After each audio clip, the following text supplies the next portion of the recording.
Ian McGilchrist, it's been years. It's been years since we last spoke. I've been looking forward to this for 3 years. In some ways, I've been prepping for 3 years. So welcome. Thank you very much. It's a delight to be back. Thank you. You have many interests. Anyone who's called a polymath has disparate interests. However, there has to be some core driver that runs along it or that runs through it. So, what would you say is the unifying principle behind your Weltanschauung, your worldview? Unifying principle, is the one thing behind all of it? I don't think so. It's grown very organically. I've always been interested in ideas, basically. They've always been the things that have the most excitement for me. And I was in therapy for a while, and I discovered that actually ideas have an almost erotic charge for me. They're not just abstract things. They actually have life. And so I've always followed those. And there's been a continuous path through my early days at school, my days in Oxford, the first book I wrote against criticism, through to The Master and His Emissary, and finally The Matter with Things. It's been a seamlessly evolving, organic process that is concerned with the resonance between what is me, my consciousness, and the world. It's also the very obvious point that when wholes are broken down into their parts, a good deal is lost. Apart from anything else, the relations between those parts. And over life, I've seen relations as more and more important, and I see them as primary. So I see relations as prior to relata that emerge from a web of relationships rather than the other way around. All these things I've been thinking about most of my life. The idea also that things don't move in nature in straight lines, that ideas and matters of the human spirit, if you like, also don't move in straight lines, but move with a more circular motion. But I've come to see that as a spiral motion, particularly laterally, which interestingly involves both a directedness and a circularity. So those are some of the things that have always been important to me. Another is the meaning of the unique, in that really everything is unique. We just approximately gather things together into groups for ease of thinking about them and dealing with them. But that individuality or uniqueness is always being eroded by the way in which we certainly now think.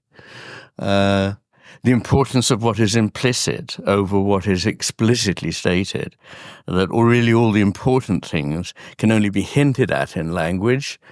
Language is not exactly defeated by them, but language needs to rely on poetry rather than simply prose. So those are some of the themes that have been with me all my life and cohered eventually when I began to study the brain. Now, you have a book which can also be described as a tome. Is it double the length of your previous book? So there's The Master and His Emissary for people who are unfamiliar. Well, it is. It is actually, yes. And what's funny about that is that it started off as being the short version of The Master and His Emissary. Yes. Again, for people who are unfamiliar, there's The Matter with Things that's on screen right now. Link is in the description. Just so you know, there's only 2 books that I recommend consistently on this channel. One is Gödel Escher Bach, and then the other is Master and His Emissary. Wonderful. I would like to know how your views have evolved from Master and His Emissary to The Matter with Things. And it would also be great to give an explanation as to the titles. Yes. Well, the title is easy to gloss. It has 3 levels of meaning. One is the obvious one, that there is as we all agree, I think nowadays there is something that is the matter with things, in that colloquial English expression meaning there's something wrong. What is it? And I want to address what I believe that wrongness comes from and what it's like. The second is, I think there's something wrong with our preoccupation with matter, at least with the idea of matter as simple. And I always say that materialists are not people who overvalue matter, but people who undervalue matter, because matter is something very extraordinary. It's not just lumpen matter sitting there inertly. And so that's the second meaning. And the third is the problem with things. That I believe we see the world as made up of things, whereas I think that's the start from a very late stage of apprehension where certain aspects of reality stand out to us as the things that attract our attention and seem to us important, whereas I believe that reality is in fact a seamless whole, which is not to say that it's undifferentiated. It's vastly differentiated, but it's not really made up of bits. So those are the elements that go to make up the meaning of the title. Okay, this undifferentiation, or this differentiation between what's undifferentiated and what's differentiated, I'd like you to explain more about that. And the reason behind this is that you had a great phrase. I believe it was something that the left brain, which we're going to talk about, and people will hear that and think about the pop sci version. They can remove that from their mind because you're going to dissuade them of that belief or disabuse them of that notion. But anyhow, the left mode of thinking is more interested in narrowing down to a certainty, and the right brain is more interested in opening up to a possibility. Now, I like that phrase. However, there are many people in the comment section of your videos, I'm sure on other people's videos, who then feel like they've been enlightened, they've gone to a monastery, or they've taken psychedelics, or they've done whatever practice over the course of months or years or what have you. And that sounds like a practice of opening oneself up. But then they become certain about their insight of oneness or of reality or whatever it may be.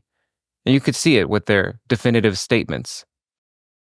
So it sounds to me like they either are fooling themselves and they think they have a right brain view of the world, but it's right brain rhetoric with a left brain viewpoint. Or it's the case that their right brain opened themselves up to a certainty. So please explain the difference between oneness and connectedness, given all this backdrop. Sure. It's worth my saying that one of the differences between the hemispheres is that the left hemisphere sees things as either or, whereas the right hemisphere sees them as both and. And we need both either or and both and, not either or both and. So we're not forced to make a decision between these two ways of thinking, but we need them both. And the right hemisphere sees these both. So it sees things as unified, but that their whole nature is differentiation within a nonetheless integral whole, the integrity of which is not threatened by the differentiation within it. So I believe this is a very, very central point. So people say, as you have hinted, oh man, all is one, and I say, yes, and all is many, now what? And, we need both of these positions, because what I believe is going on in the cosmos is that something that was relatively simple and one is unfolding into ever greater complexity that doesn't destroy its wholeness, but spells out the potential that was within that wholeness all along, brings it into being. So the nature of creativity, and that's true of human creativity, but all of nature is creative. And indeed, the cosmos is, I believe, creative in that things are evolving, not just in the living world, but they're evolving in the cosmos too. So all of this process is about the unpacking of what was implicit. So going back to David Bohm's famous concept of the implicate order, it is the making explicate of what was implicate without destroying it. And then that new explicateness is implicit for something else. Mm-hmm. So the image I like to use is that of a bud unfolding. So the bud unfolds into the full flower. As it does, you can see it separating and individuating into the stamens, the petals, and all the rest. But the bud is not destroyed. It is fulfilled in the making of the flower. And the flower inherits what was in the bud and makes it something new and beautiful beyond what the bud could do. So that's the image, really. So everything needs to be individually differentiated and is heading in the direction of that, but not as a denial of its unified nature, but as a fulfillment of its unified nature. Does that make sense? Well, if the fulfillment has to do with love, then I can understand it. The reason being that you once explained to me, either on air or off air, and I'll include our previous conversation, which was solo, just you and I, and then, just you and me. I think that's the correct grammar of it. Just you and me. And then there was one with you and John Vervaeke. Yes. Anyhow, in one of them you said, look, Kurt, in order for you to love something, you have to see it as separate from you. Otherwise, you're just loving yourself. So there is something differentiated about love. It's not just about bringing together and making the same. Exactly. In fact, one can view, so this led me on an excursion when reading your book, because many people who are mathematicians and physicists, they're attracted to what they think of as the East. It's actually a Western version of the East. And they take their ideas of what the East may be, which is the East is all about everything being the same and non-dual. There's no such thing as a separation. Everything is one. And it may be the case that we're misinterpreting what the East is saying because we didn't grow up in the East, akin to, I make an analogy of if you were to install, a Windows app works well on Windows and an app for Macs works well there, but you can't just take a Mac app and install it on a Windows machine. You're going to get an error. So if in your bones you grew up and there's implicit knowledge, you've mentioned implicit, there's also tacit knowledge that is Eastern or that is Western, then it's as if you're ordering from a pizzeria and you think your sample, okay, I want pepperoni, I want some of the East, I want some of the West. And it may not be compatible. But anyhow, I see people who are extremely trained with their left brain readily adopting oneness. And I've had experiences of oneness myself, so I could see myself adopting it.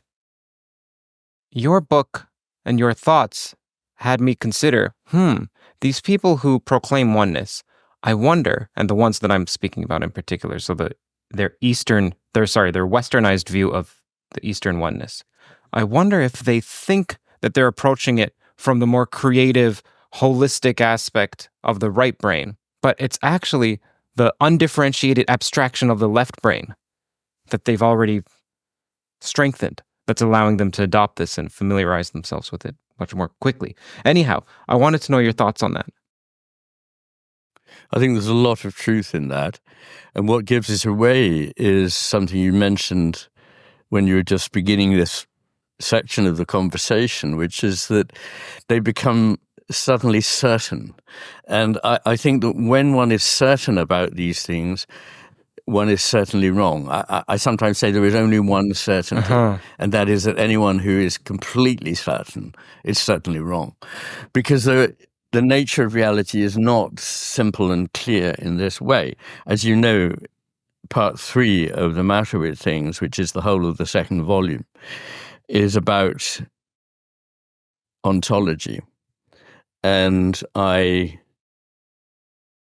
begin with a chapter on the one and the many. I begin with a chapter on the coincidence of opposites, and then move on to the chapter on the one and the many.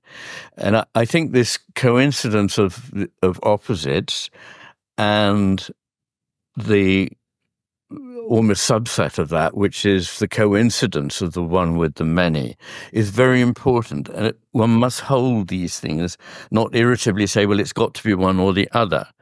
And there's a certain kind of thinking that will insist that it's got to be one or the other. But actually, if you can suspend that, you can see something that is subtler, that without abandoning meaning, without becoming simply talking in things that don't make any sense, one can get hold of a sense which is deeper. And in that sense, I think if you think back again to love, and I think even Buddhists think that whatever it is that is the source of everything is equatable with love, then love is both something that recognizes an other, but comes together fully with that other, so that there is no antagonism. Right. So that is fortuitously a rather good way of thinking about the relationship between a thing and another. But it seems to me that without that element of the other, and without that element of something that offers a degree of resistance, nothing can be created, nothing can come into being. I mean, later we may talk about matter and consciousness, but I believe matter has this role that it provides a degree of resistance which enables things to be created. Okay, let's go into that right now. What do you mean that matter provides resistance that enables creation? Well,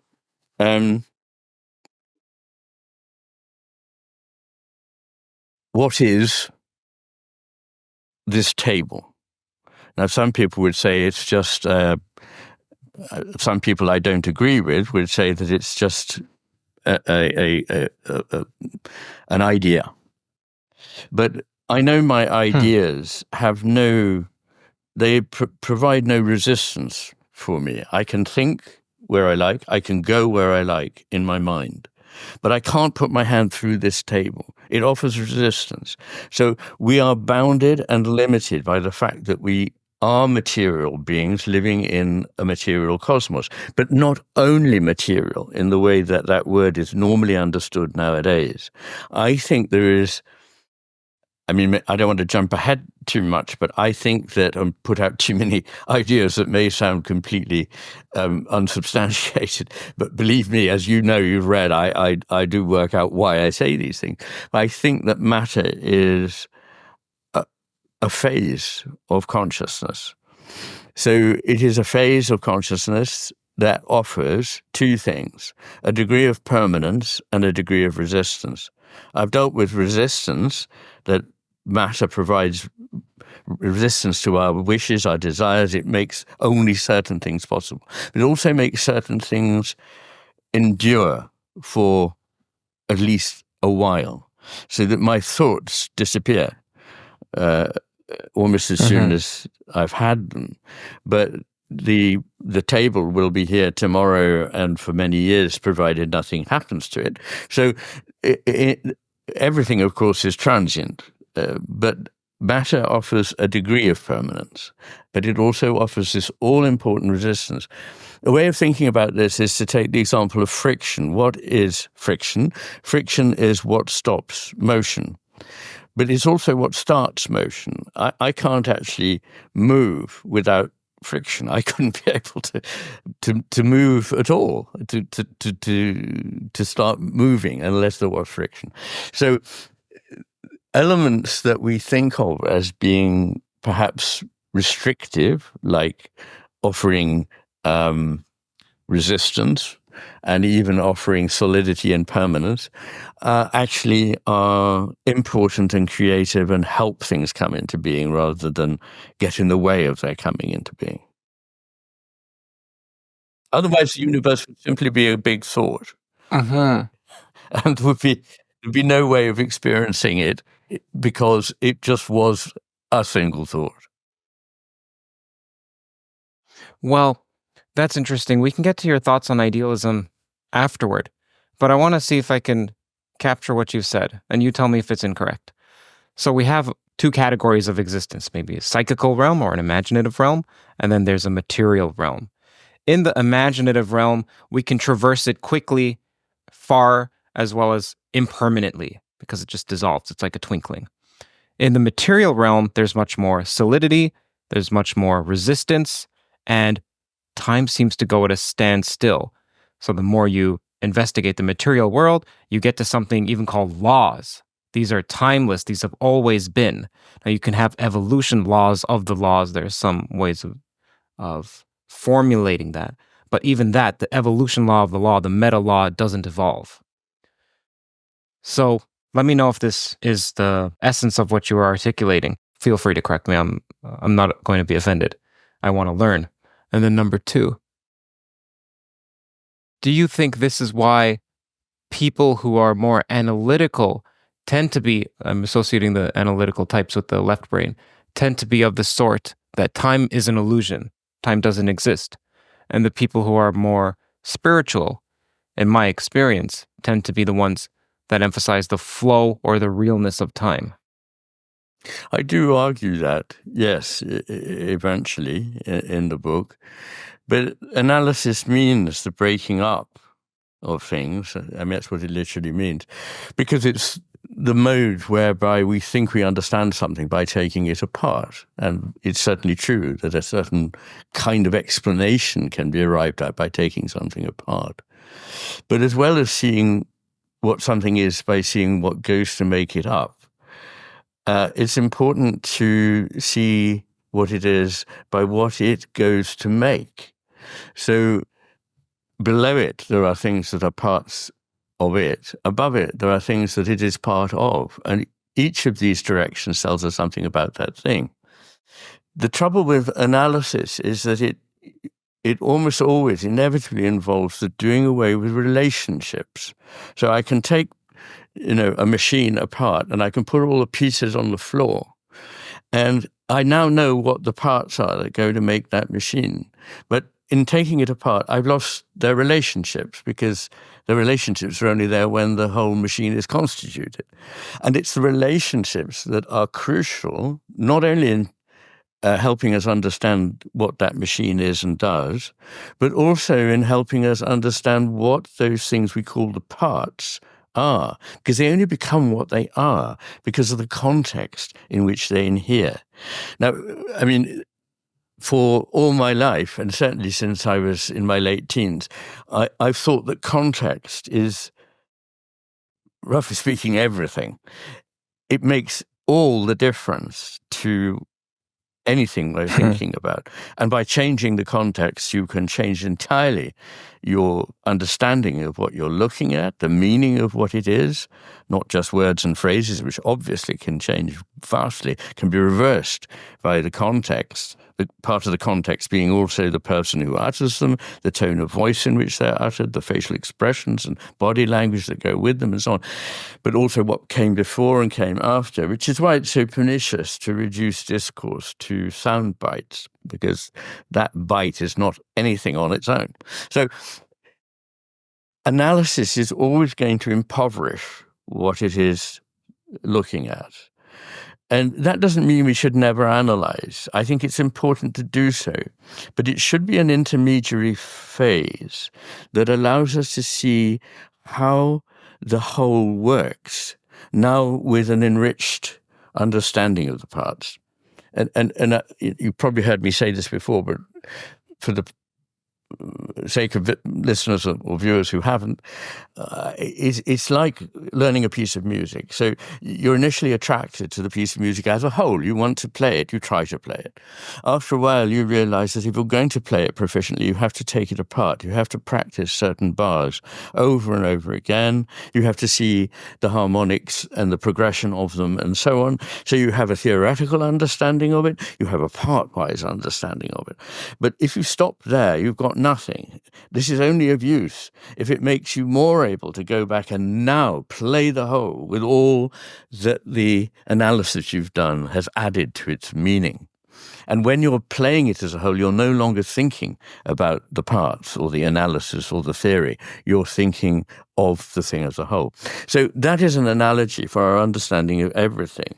And it seems to me that there's been for a very long time in the West a tyranny of the analytic frame of mind at the expense of the more synthetic frame of mind. In other words, the frame of mind in which one sees how things fit together. Okay, two thoughts occur to me. Feel free to tackle whichever one you like, or both simultaneously, and or. Okay. So, number one, people who are familiar with this channel know that my background's in physics and math. And I don't see the reductionism in physics as necessarily removing the relations. So, for instance, to construct a plane, you have to construct... I'm going to show you that I'm not an engineer. I study fundamental physics or theoretical physics.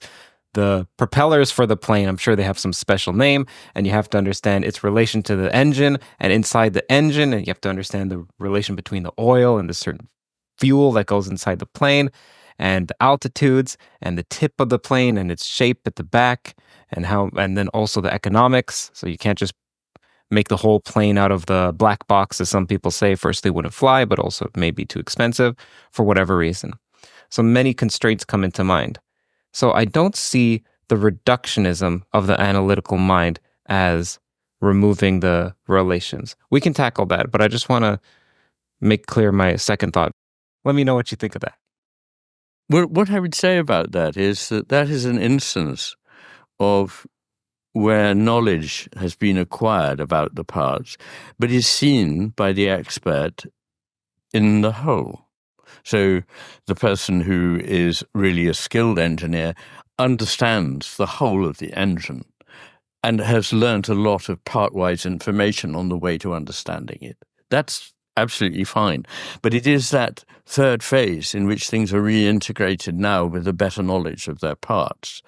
What worries me about the way certain trends in philosophy go is that they are over-concerned with pinning things down and making them explicit and clear before they've really any idea of what it is they're dealing with. And an analogy for that would be a loose structure which has many joints in it, and you want to make it tight. Now, the way to do that is not to tighten up one of the joints and then tighten up another one, but to tighten them all up a bit until you get... It's like changing a car wheel, if you've ever done that. That, you know, when you're tightening the bolts at the end, it's no good tightening up one fully and then trying to do the one that's opposite to it. You have to do all of them a bit and just keep tightening them until you've got the whole thing. Now, that's not perhaps a brilliant analogy, but it gets somewhere near what I'm talking about, that too great a certainty or a desire for the explicit and the utterly clear at an early stage will lead you astray. It will make the whole harder to understand, and it will also preempt what something is. What is it to see something clearly? In The Martian is Emissary, I quote Ruskin on this. He said, "There's a white rectangle on the lawn. What is it? From far away, I think it's a handkerchief. When I get closer, I see it's a book.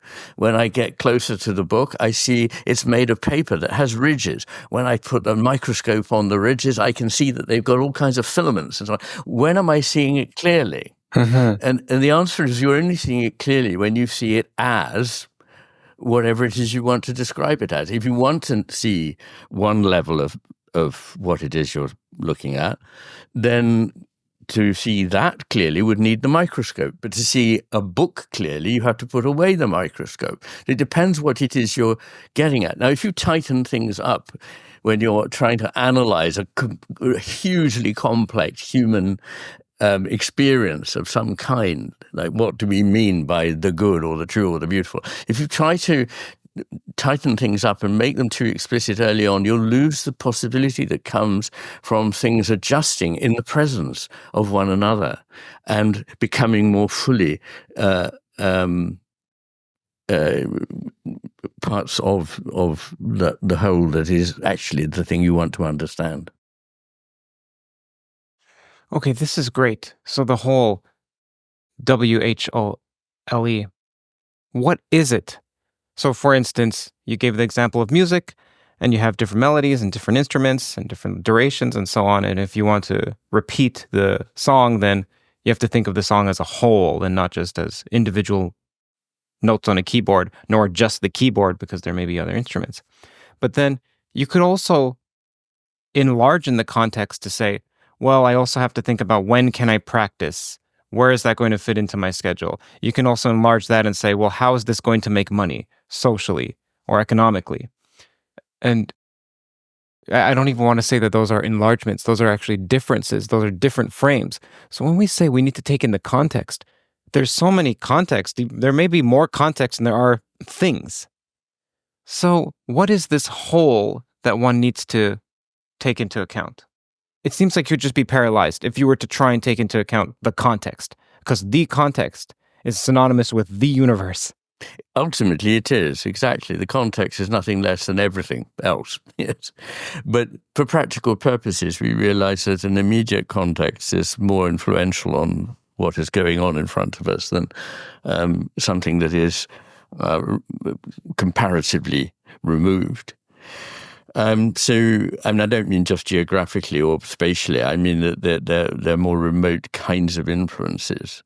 So, you're quite right. The context is always changing, and because the context and the perspective from which you look at whatever you're examining changes and can change, and because the way in which you pay attention can radically alter what it is you see. You know that is a fundamental principle of my work in both The Matter with Things and The Master.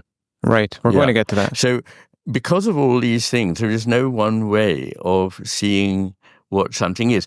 I've just come back, as you know, from Japan. Sorry, I'm moving the screen around. I'm looking for something that should be here on my desk. It's a wooden block, and viewed from one angle, it is circular. Right. Viewed from another angle, it is square. Viewed from a third angle, it is a perfect equilateral triangle. It is possible to make such a wood block, and somewhere in this room, it's sitting. Well, even an ice cream cone. An ice cream cone looks like a circle from one perspective. It looks like a triangle from another. Yeah. And one of the things I love, just sorry to do a little sideways riff here, but I love about the spiral, which I think is the essential form of all things, or for many things that are important. Look down the core of it, it appears to be just circular. Viewed from the side, it appears to be a sine wave. But actually, it's both a sine wave that has a direction, and it is a circle, and it's doing both of these at once. So, for all these reasons, there is no one single reality about anything. But I must immediately gloss that, because I know you wouldn't think I thought this, but some people might. This does not mean that anybody's point of view is as good as anybody else's, and that I can say it's this and you can say it's that, and we just have to agree that we're... Because it sounds like that. It sounds like that's what you're saying. It sounds like there's a relativism in what you're saying. So please help me understand that. Yeah, well, of course, once again, it's this question of it doesn't have to be either or. Just because there is a relative element doesn't mean it can be anything. Almost everything we look at is only relatively what it is. It's only relatively big or relatively small or whatever it is. But that doesn't mean I can change its size at will. What a thing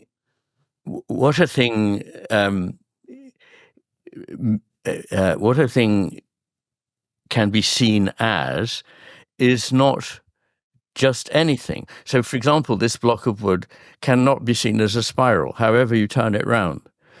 It can only be seen as either a circle, a square, or a triangle if you get the pictures lined up. So that is really what I'm saying. And at the beginning of The Matter with Things, I talk about, for example, it could be music criticism or literary criticism, but let's take the example of literary criticism. You know, there can be different ideas about what the play King Lear is about, but one thing it cannot be about is 11th century politics in Azerbaijan. It can't just be anything.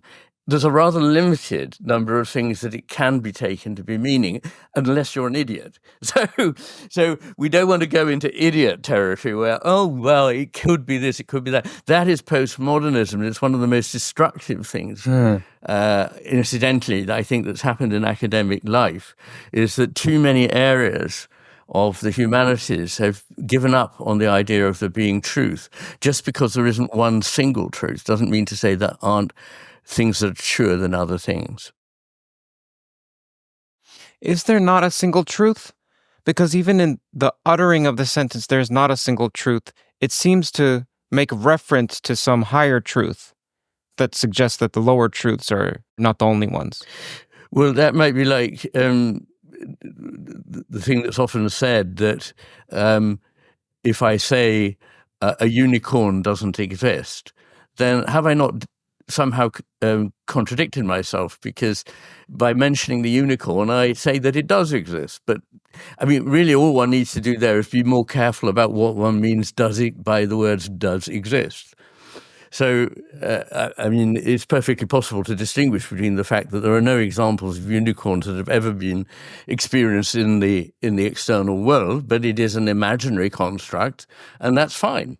So, what I believe, knowledge and the pursuit of truth, which is what universities used to be devoted to, it doesn't mean that there is one single right truth and everybody else is wrong, but it does mean an honorable attempt to get as close to what one can see to be true as one can, without ever being able to fully reach it. So truth isn't an object out there that we just need to take the right steps, and one day we have the prize of capturing the truth and taking it away.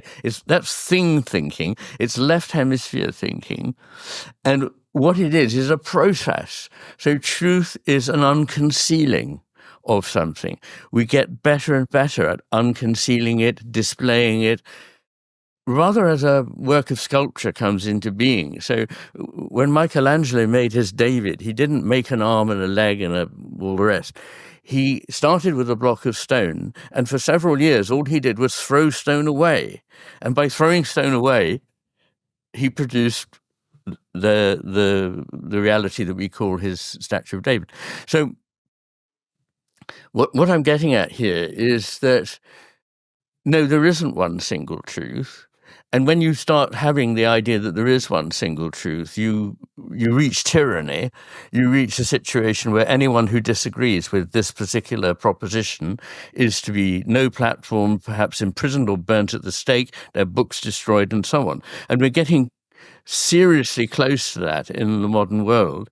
That worries me, that people have no longer any time for the idea that there may be another truth to this that they haven't seen. And that doesn't mean that what they were saying is necessarily wrong. I like that thing that John Stuart Mill said, and in fact I discovered that Leibniz said it earlier in a letter in 1714. But to go back to John Stuart Mill, what he said was that when human beings have disagreed over a philosophical or sociological point, they have usually been right in what they averred, but wrong in what they denied.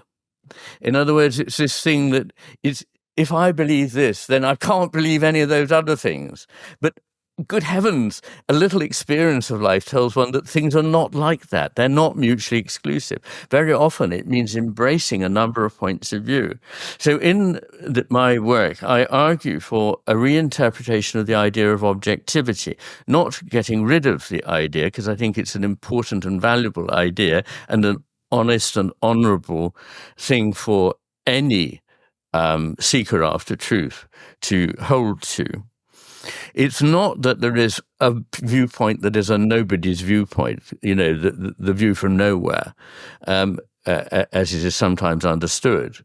And there is no reason to believe that by taking a human being out of an understanding of something, you will improve the situation rather than make it worse.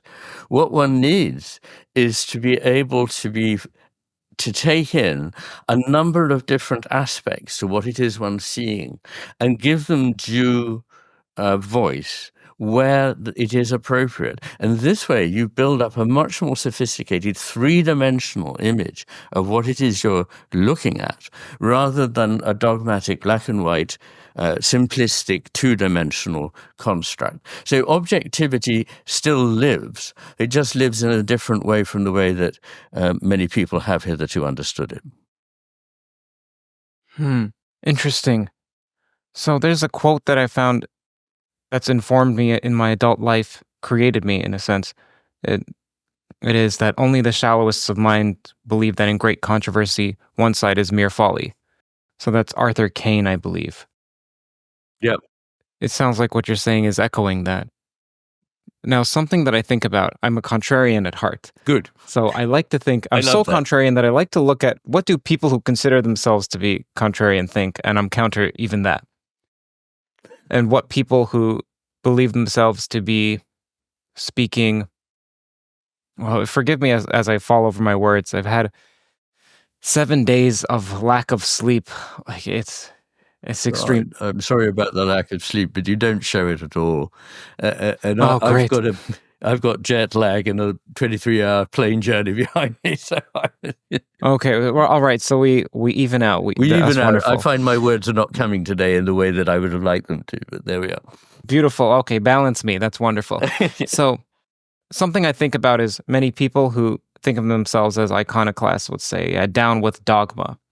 But I wonder, what is the upside of dogma? So that's a question I'll ask you, but I'll give some preface to it.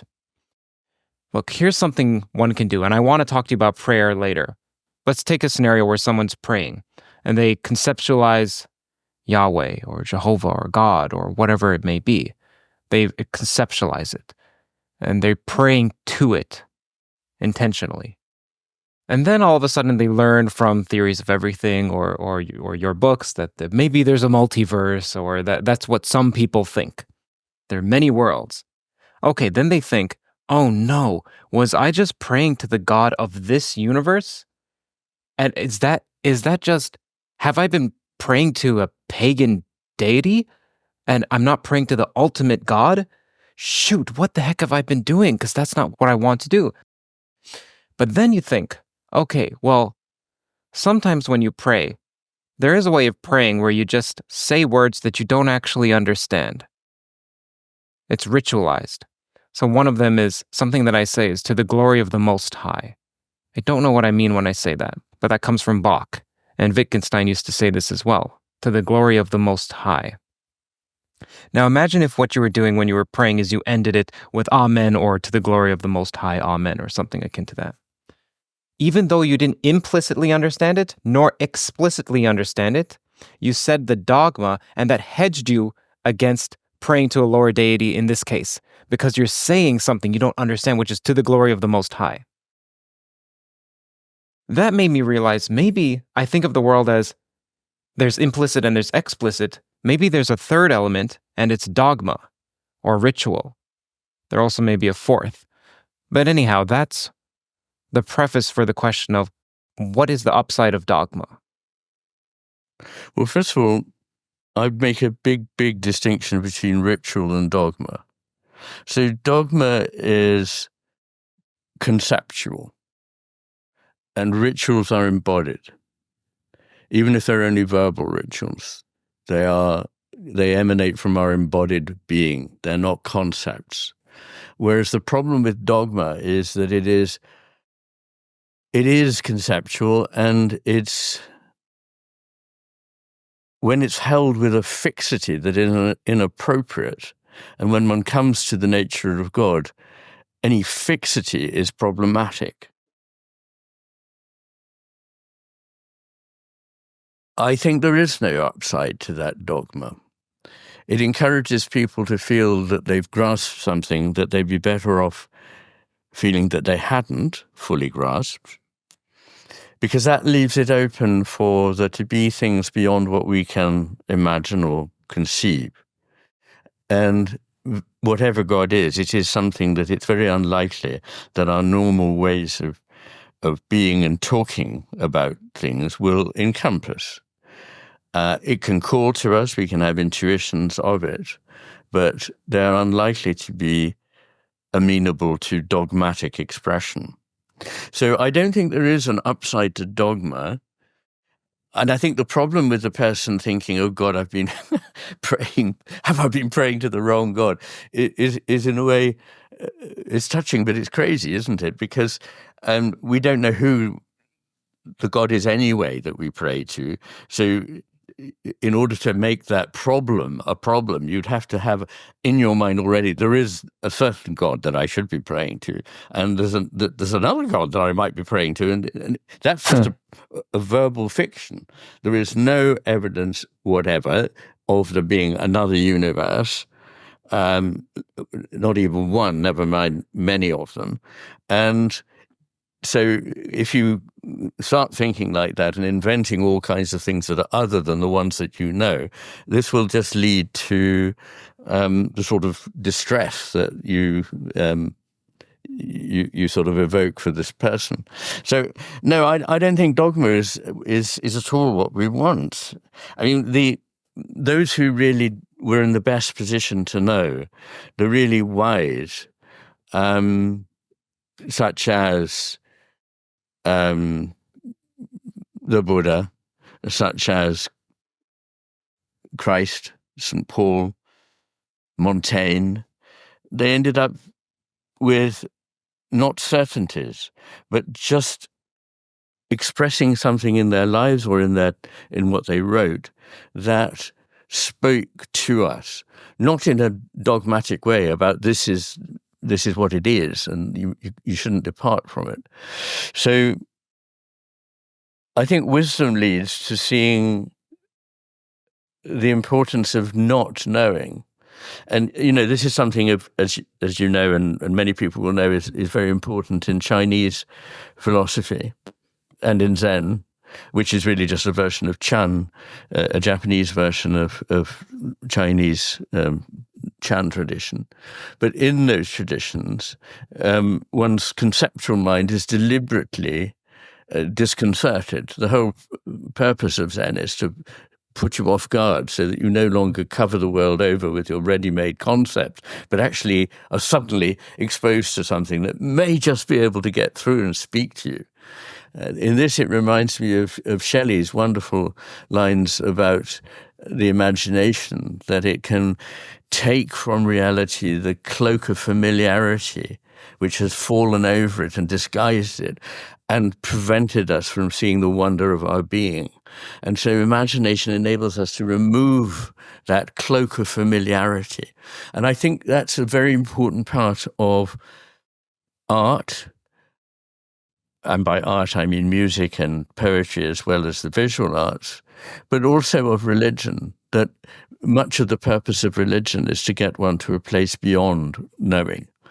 And Dogen's saying that when I was seeking enlightenment, the mountains were just mountains and the rivers were just rivers.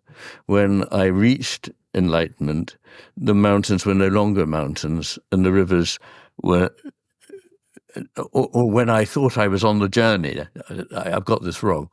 Let me start again. Yes. Okay, go ahead. Before I started the search for enlightenment, I thought mountains are mountains and rivers are rivers. While I was on the search for enlightenment, I thought the mountains were not mountains and rivers were not rivers. But now that I'm enlightened, mountains are mountains and rivers are rivers. Wonderful. Wonderful. I love that. That reminds me of the journey, or the point of life is to return where you started and know the place for the first time. Absolutely. I would like to know, personally in your life, this is something I found as well in mine, is that there are many truths that I held as an 8-year-old or 10-year-old, and then as I became a teenager and the more stalwart, inexorable atheist type, I rejected them. And then as I've grown older, I've grown more open to them. I'm not just speaking about religious affairs, but just, or metaphysical affairs, but even theories or ideas. I want to know, what's an example in your life that a mountain was a mountain before? You then abandoned it and you came back. No, you know what? A mountain is a mountain. You know that mountain is a mountain in a deeper sense. Yes. Well, of course, the point is that the mountain as seen by the enlightened person is a mountain, but it is fully a mountain, whereas before there was a very much diminished idea of what a mountain was. And this is really rather like my view about matter, which is that one sees matter as just lumpen matter initially. And one then goes through a phase of thinking, but there's so much more, and that must be over and above matter. But there is a way of coming back to a position which I hold, in which matter is just a version of the ontological primitive, which is consciousness. So all is consciousness, which doesn't mean I'm a straightforward idealist in the sense of Donald Hoffman or perhaps Bernardo Kastrup, and certainly not in the sense of Berkeley. But I think that's an example of, where you thought you knew something, and then you go through a process of thinking about it differently, and finally you can see a reconciliation here. So it's like the way in which the right hemisphere enables one to see that, yes, the left hemisphere is not just useless and problematic. It has its virtues, and they're needed. It is the emissary that was sent to do the task because it was particularly skillful. And so it's good. It's only bad when it thinks it's the master. And so it's another of these cases where if one could get the left hemisphere to understand that it is not being it's not being dismissed or despised. It's just being told not to think that it is the master, because it absolutely isn't. It sees only a very small part of whatever it is. And one of the ways of thinking about reductionism and organicism, which I'm convinced of, is that everything is actually organic, but in an organic structure, if you focus in, you can find in this immensely complex system of things that have feedback loops onto others and interact with other things in a way that's almost impossible to model. You can find little areas where there is a linear chain, where A leads to B leads to C. And even in the most complex diagram of an organic system, you can see these little chains. Now, those are where mechanism can be brought to bear. You can say, I can interrupt this chain and cause something to be different. And you do it, and lo and behold, it is different. And, this is very good. The trouble with this is, it is a success, but it makes us think that the structure of the whole we're looking at is mechanical, but it's not. It's organic. So I would like to explore dogma some more, because when I hear you say, I'm convinced of organicism, it sounds to me like a truth. Like, I'm convinced of this. That sounds like a left-brain certainty. So you can dispel that. But also, I would like to give an example of the upside of dogma. Again, so Scott Aaronson is a quantum information computer scientist. He was saying after Trump had his ear shot at that, look, he was making a call for nonviolence, even though Scott considers himself to be on the left. He was saying, even if there's political violence and you found out and you're a utilitarian, you want to maximize expected utility, and even if you did some calculation and you found out it's worth it in the long run for us to temporarily subject our enemies to torment, then he said, I would sooner give up being an expected utility maximizer than give up the principle of nonviolence. And I was extremely touched by that. I sent him an email about that. That specific line has stuck with me. I would give up being an expected utility maximizer. For someone who's so rational like Scott Aaronson to say that. Yes. There's something underneath that. And that sounds like dogma to me. It sounds like a principle that I hold sacred that I'm not going to give up. And even Jesus said many statements that are unequivocal, like truly I say to you, you will not see the kingdom if you do so and so, or truly I say to you, almost any of the truly I say to yous are straightforward. I am saying this to you. This is how it is. It's not like maybe I'm going to say this to you. Yes. So let me know what your thoughts are on that, please. Well, I don't think that anything is so certain that I could never be wrong. So it's just shorthand to say I'm pretty certain that organicism triumphs over mechanism, and I have very good reasons for saying that. Certainly in the living world, but even in the non-living world. So what I mean when I say I'm certain of something is it should be read as simply, I'm as certain as one can be about this. This has become more and more convincing to me over my lifetime. And really, it is always a matter of a process. One becomes more convinced of something. But in order to make conversation a little less clunky, one doesn't always qualify everything by saying, well, of course, everything is up for grabs eventually, but. So that's what I'd say about that. I mean, about having a principle, and I argue against utilitarianism anyway, and long-termism and things like that. But let's take your friend who nonetheless is a utility maximizer, a deeply immoral position in my view, and he is taking.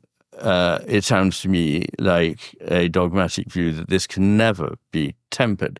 And of course, this is as old as the hills. You know, in wartime, there are people who are conscientious objectors. And, you know, sometimes they were asked, well, you know, if an armed soldier was coming towards you and your sister and was going to rape her and kill you, would you not take any action to, would you not shoot him then? Would you not, if you had a gun, would you not shoot him? And it's always possible to say absolutely not. I think Quakers are pretty, in my experience, pretty 100% dogmatic about what they will and won't do. But I think that everything is contextual, and there are contexts that will excuse something that one should normally never contemplate. And those circumstances or sets of circumstances or contexts are going to be rare and rather special, very, very special. I mean, I gave a talk in London just before I set off for Japan called The Sovereignty of Truth.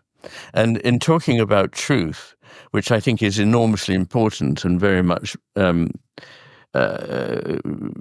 as you know, degraded and depraved now, the search for truth is something that people seem to have abandoned, but or many people have anyway. So truth is deeply important, and I mentioned a book that impressed me very much when it came out in 1978 by a philosopher, Sissela Bock, called Lying, and she argued that there were no circumstances in which it was okay to lie. And I said, I don't think I agree with her, but nonetheless, the point is a very good one, that we should always think extremely hard about a lie. We shouldn't lie ever casually. But there were always going to be some extreme circumstances in which you lie. If, for example, you're protecting Anne Frank and the house is being searched, you lie, you cover up. This is okay. So there will always be circumstances, but these are the really fringe cases. And so you sent me a thing by Dan Dennett in which he was saying, he talked about fuss budgeting, which is, I know it's an Americanism, it's one I quite like, fuss budgeting about what do we call them, fringe cases. You know, so if there is a fringe case, then doesn't your position fall? And he's quite right. No, it doesn't. There are fringe cases that can't be decided, and so one can never be 100% certain in anything. Is there a use in dogma? No, I think there is value. There is value instead in faith. and they should never be confused.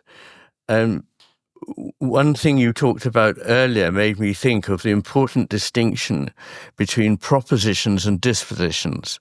And I think that Christianity is often misunderstood as a network of propositions, many of which sound, certainly on initially hearing them, frankly impossible.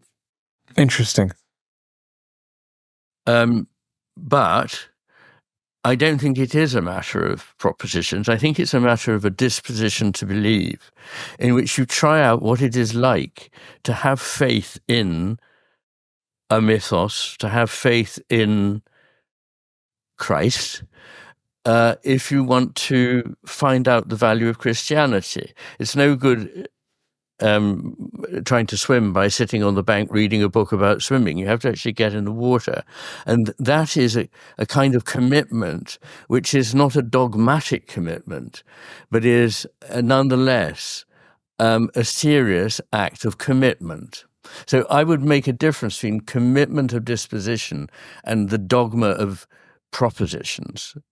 You probably know that the subtlest theologian that ever lived, Thomas Aquinas, eventually one day after Mass in 1273 or whatever it was, said, I have seen something today in saying Mass that shows that all the work I've done for 30 years is just as chaff or straw.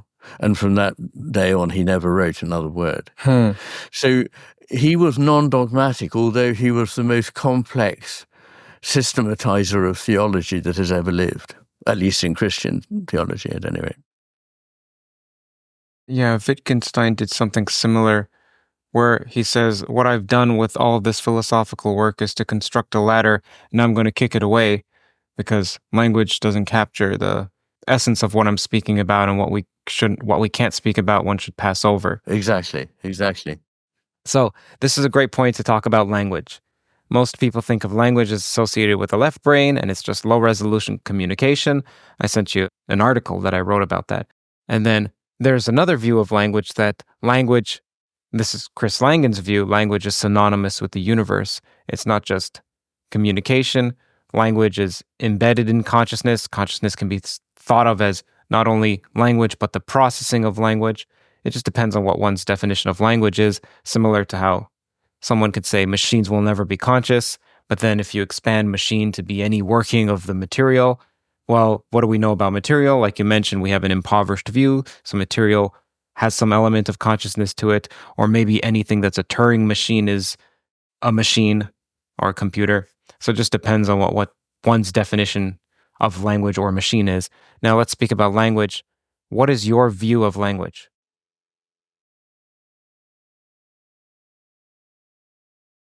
Well, in the Master and His Emissary, I wrote a chapter called Language, Truth and Music, which was a kind of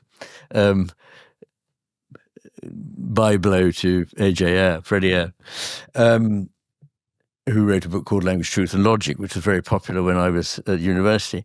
But I wanted to suggest that truth can be expressed in other ways than in language, and that, in fact, language almost certainly evolved out of music. I mean, anthropologists do differ on this, but I think the consensus is that, and it makes a lot of sense, that music was, in other words, the intonation of sounds that are made was initially more important than individual terms or words, which grew out of it.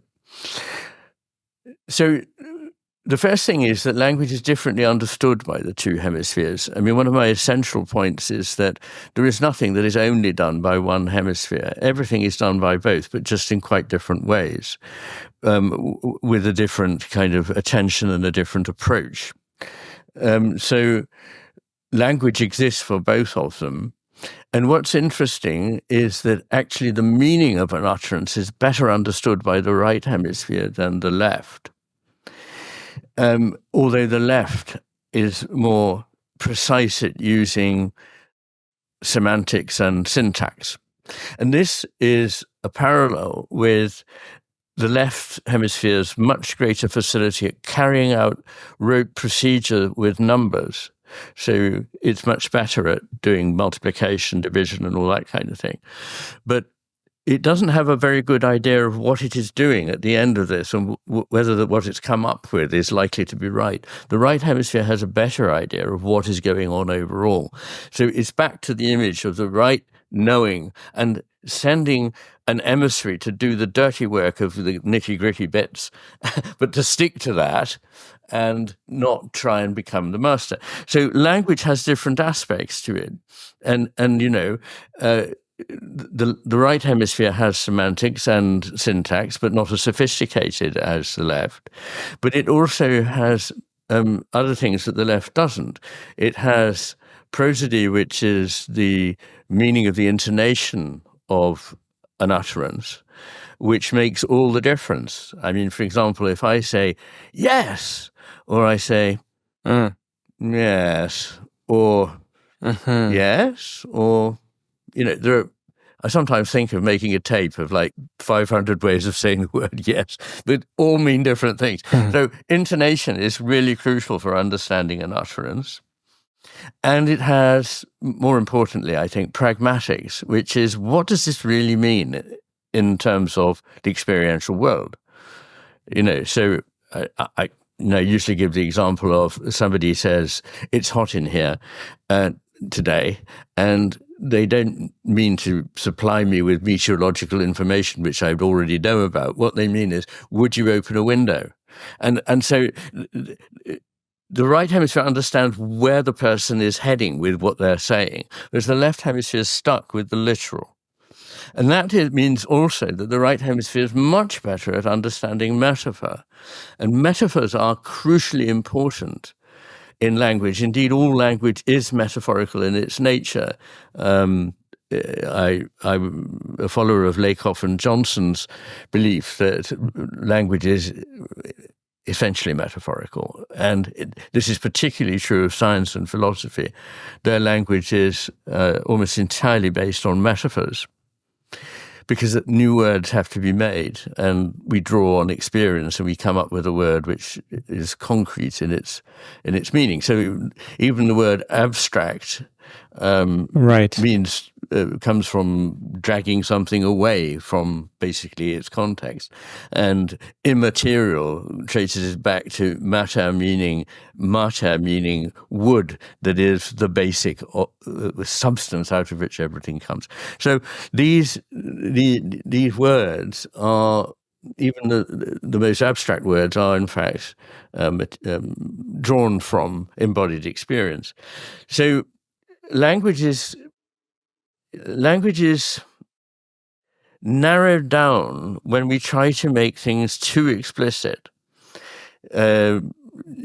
I don't know if people will have heard of the book 7 Types of Ambiguity by William Empson. It was a great critic and poet. But it is an extraordinary book, which he wrote when he was in his 20s, when I was writing against criticism.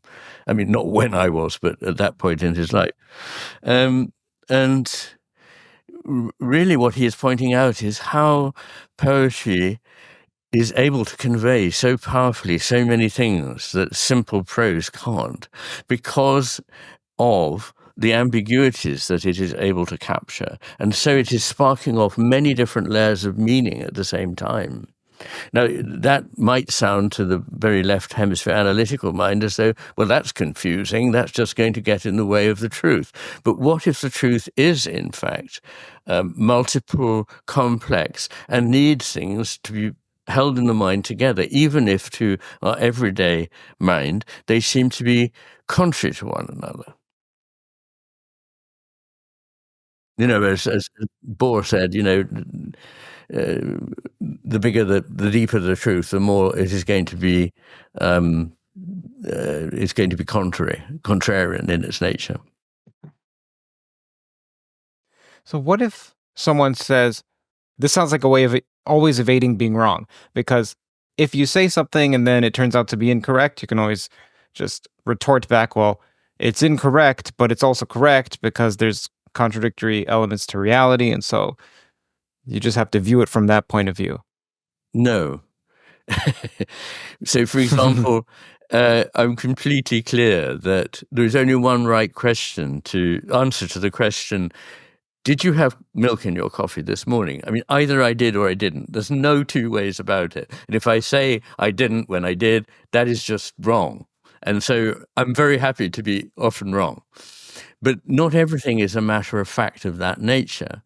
And when you get into the really big questions, the sort of ones we've been talking about, to do with consciousness and its nature, to do with language and its nature, to do with God, to do with, many things, morality and so on, there is no single simple answer.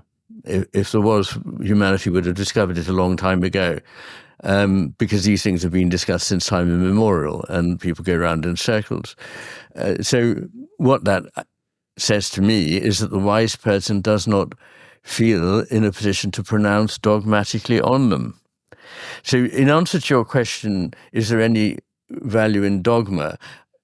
Provided one rode back from the idea of true dogma, which is about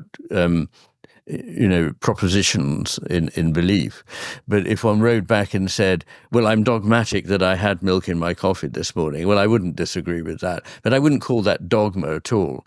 Dogma, by its nature, is a term that's used to apply to areas where dogma is not a good thing. Well, okay, so we have these two modes, and you keep mentioning master and his emissary. So let's spell that out for people who are wondering, okay, that's the name of the book. And the left is also, the left brain is associated with being an emissary, but it thinks it's the master. What does that mean? Should the right brain be a master? I thought these were supposed to be seesawed and balanced. Master sounds like there's a hierarchy. Spell that out. Yeah, let me just say that because of the mode, the entirely non-controversial difference between the mode of attention in either hemisphere, they bring about different experiential worlds. And the left hemisphere pays piecemeal attention, highly targeted, highly focused on a detail. And this is because its aim is to get and grab stuff. And to do that, you need to be able to be precise in picking it up, having it, whether it's food, whether it's a tool, whatever it is. So it enables us to do the business of grabbing and getting, and it's the hemisphere that controls the right hand with which we do most of our grabbing and getting. And it also is the part of the brain that controls that aspect of language with which we pin things down. The right hemisphere, on the other hand, is at the same time keeping a completely different kind of attention, which is broad, open, sustained, and vigilant. And that's because if it didn't, you would become somebody else's lunch while you're getting your own. You need to be looking out for predators, you need to be looking out for your conspecifics and so forth. Now, what these two kinds of attention, this is all very, very much kind of reduced to ridiculously simple, but these two kinds of attention lead to two kinds of a world. The piecemeal attention of the left hemisphere brings about an understanding of the world is made up of bits that are already known and desired by us, familiar, and can be put together by us in certain ways, but are decontextualized, abstracted from their context, general in nature, explicit, and effectively inanimate. Whereas the right hemisphere sees that everything is actually connected ultimately to everything else, that it is changing and flowing, that is never finally graspable and certain, that a lot of its meaning has to be implicit and isn't captured in what we think we've captured in a sentence or even a book of sentences, that its nature is to see the individual and unique, but at the same time to see that as part of a whole. So it's doing that thing I talked about of seeing the differentiated without that threatening its understanding of the whole. And it also sees a world which is embodied and animate. So if you think about those two, one of them is like the left hemisphere's world, is like a map. It's a highly abstract, stylized, diagrammatic version of reality that is not like a picture of reality, but a diagram that helps you, or a map that helps you negotiate the world.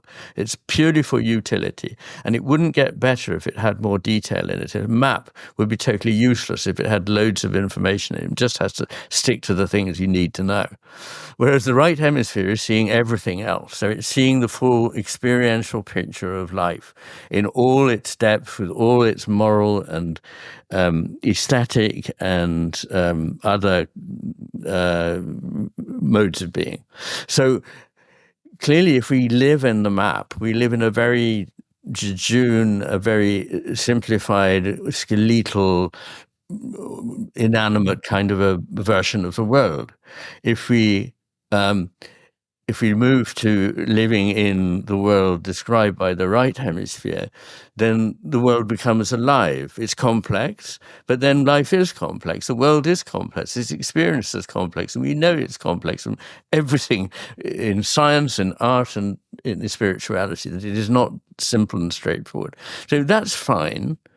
But if we want to know the answer to a technical question of a mechanistic kind, we address it to the left hemisphere, which is, we need to keep the right hemisphere focused on what it understands and not to lose that, while the left hemisphere is busy, like one's personal computer, grinding out an answer. Like the computer, it doesn't really understand the answer, but it can do it quickly.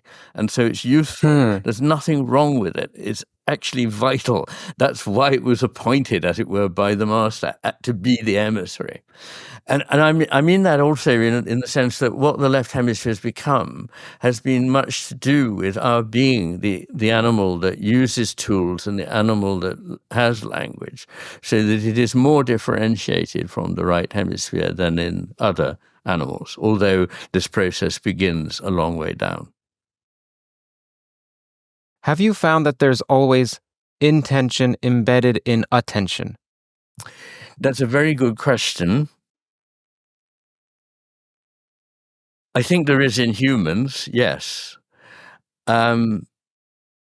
Although it can be very suspended. So the left hemisphere's attention is guided by certain intentions to become powerful, to be able to use things, and therefore to grab and get things like food and material objects and so forth. So that is very highly intentional. The right hemisphere intention is, I think, of a more of a higher level or a more diffuse level. It's not just on that thing or that. I mean, its whole point is that it's able to see a much bigger picture. But its intention is to understand the whole. So the left hemisphere's attention is to manipulate the world. The right hemisphere's attention is to understand the world. And in that sense, they are intentional. And the world calls out for attention to each hemisphere in different ways. So there is always a kind of dialogue or reverberative act between the consciousness and the world that consciousness is dedicated to understanding or disposed towards. And because of that, in each case, something different comes forward as the world that we know. So each of them will produce, as I've described, a different kind of experience of the world, a different kind of world to be experienced. In animals, I think it must be less so. And it's hard to know, of course, because it's a very difficult thing to know whether an animal is intending something or not intending, and if so, from where in its brain it is doing so. Of course, yeah. What prompted your shift from a literary scholar to becoming a psychiatrist? Ideas, as always. Very simply, I went to Oxford. You had to sit an entrance exam in a school subject, and I chose English almost at random. And what I wanted to do was philosophy and theology. My reason for doing that is that the common thing that people do is philosophy, politics, and economics, so-called PPE, at Oxford. And I'm not the least bit interested in politics or economics and didn't want to spend 2/3 of my time on that. I wanted to be involved in philosophy. And the kind of philosophy that I liked was the kind of philosophy which had room in it for the possibility of there being a God. And I didn't want to do just theology because I wanted not to be preparing myself to read simply the religious text, but to think about theology from a philosophical perspective. So that was my intention. And I was interviewed by people from English literature world, the person who became my tutor, John Bailey, but also by Tony Quinton, and who's a philosopher, and anyway, Gary Bennett, who's a theologian. So, and they said, "Oh, you can't do philosophy and theology because it's not an honours degree. In other words, you could only get a pass or fail degree. You couldn't get honours." And they said, you must do something that gets honours. So they said, come and do English, because obviously you've got a knack for this. So I did. And then I got this fellowship at All Souls, which gave me 7 years to do anything I wanted. And during that time, I went back to philosophy. I went to a lot of philosophy seminars. And I thought a lot about the philosophy of aesthetics, the philosophy of literature, and why there was something wrong with what went on in the university when we studied works of art, poems. But not limited to poems. But you started with poems. But the same sort of, your critique of the criticisms applies to not just poems. It applies not just to poems. It applies to a whole way of being in the world, as I discovered later. But what I saw there, and it would apply to music, it would apply to visual art and so on, is that what we did was take something that was unique and make it general in nature by paraphrasing it. We made the implicit, which was rich, and crash into simplicity by making it explicit, rather like explaining a joke. You just ruin it. And the third thing was that we took something that was embodied and made it entirely abstract. And I thought these are really interesting things. And at that time, I was reading Oliver Sacks's Awakenings. It only just come out. And I thought, this is bloody amazing, because here's a man who's philosophically minded and is using the experience of patients where something has gone wrong with their brain to illuminate how their world has changed and how their behavior has changed, how their personality has changed. And so I immediately thought, I read around in the psychological literature about the things I was interested in: context, abstraction, implicit, explicit, and so on. And I realized that these quite possibly had something to do with the hemispheres, but I just thought I need to know more about how the brain works. So that's what happened. I went off and had to start at the beginning being a lowly first-year medical student, the lowest kind of life form known in a hospital, and worked my way up to being the consultant that I eventually was. Now, have you found in your practice that there's a broad stroke that you can apply to your patients, such that you can say, primarily, it's a pathology of the right brain or of the left brain, something akin to this, and feel free to cite specific diagnoses like schizophrenia or depression or cynicism or what have you? Yes. Well, as you know, I've written a lot about this in both books, particularly perhaps in The Matter with Things. Schizophrenia is a fascinating condition, and it can't simply be summed up as overdrive in the left hemisphere to compensate for hypofunction in the right hemisphere, but it's that's to take a very complex phenomenon and make it sound simple. But that is one of the very important aspects, probably the single most important aspect to understand if you try to understand schizophrenia.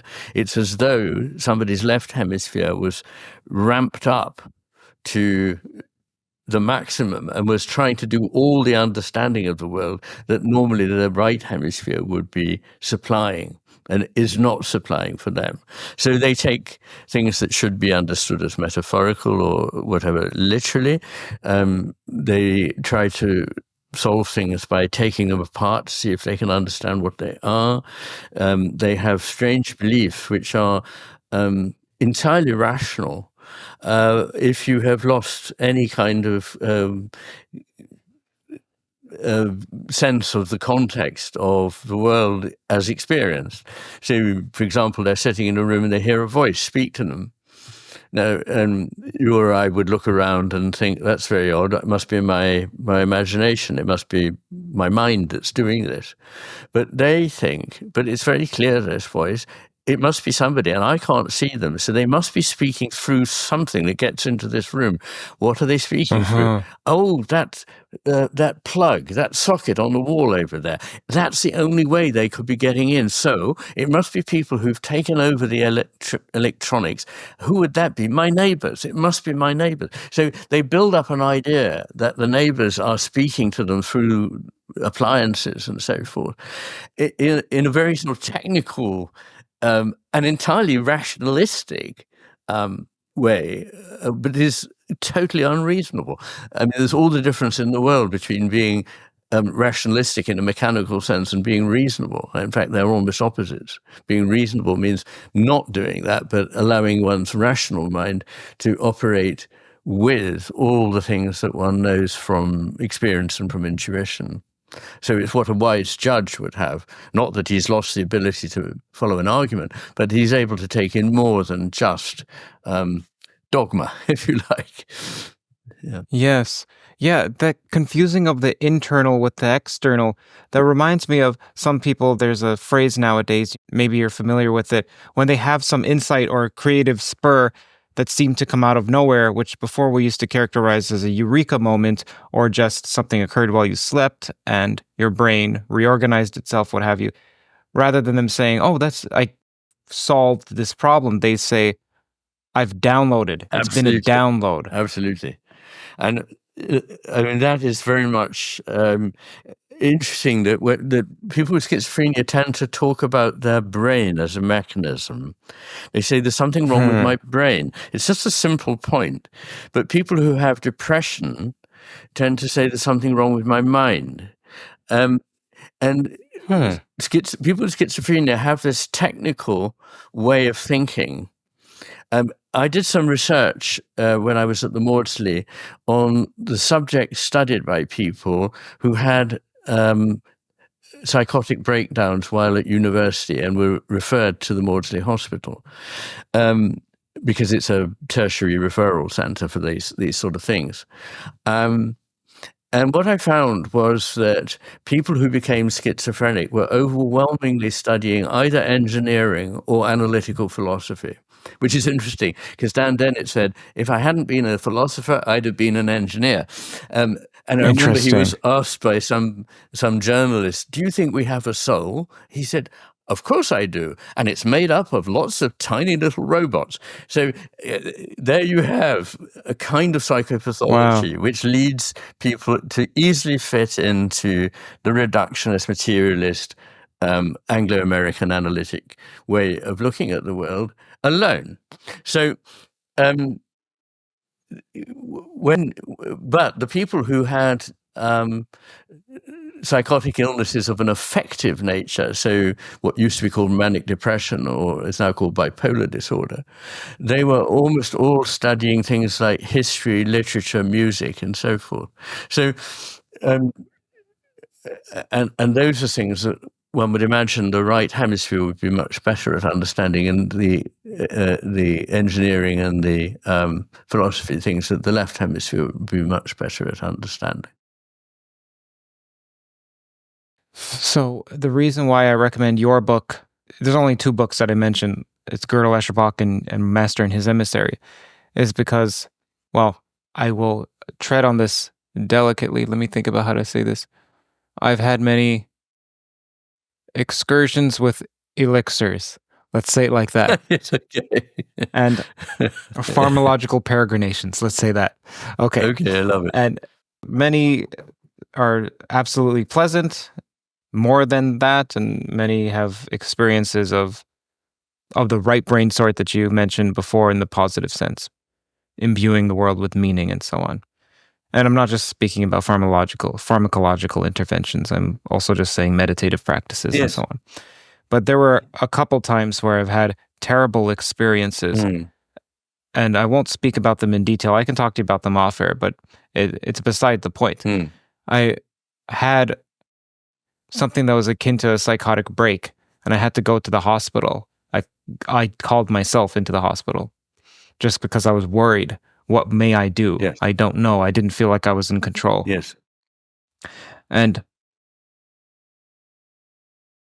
that shocked me. I couldn't actually, I couldn't, it was so terrifying. I stopped even pursuing consciousness on this channel for almost a year. And that was in part the advice of the therapist that I was seeing, because afterward I told my family doctor. The family doctor said, see a psychiatrist and see a therapist. So I saw a psychiatrist. Psychiatrist was not concerned because this was a one-off event. And that made me so relieved, because I thought I was confessing something that was extremely terrifying and that would lock me up. And then they're like, oh no, so, and what are your thought patterns like now? And they just took notes. They're like, yeah, no, you're fine. Just continue to speak to a therapist about this. Just work through it. There's nothing you need. That's a pill. You're fine. Okay, great, cool. The therapist said what was occurring with me, at least this is one of her viewpoints, was that what I'm doing here with this channel, it's called Theories of Everything.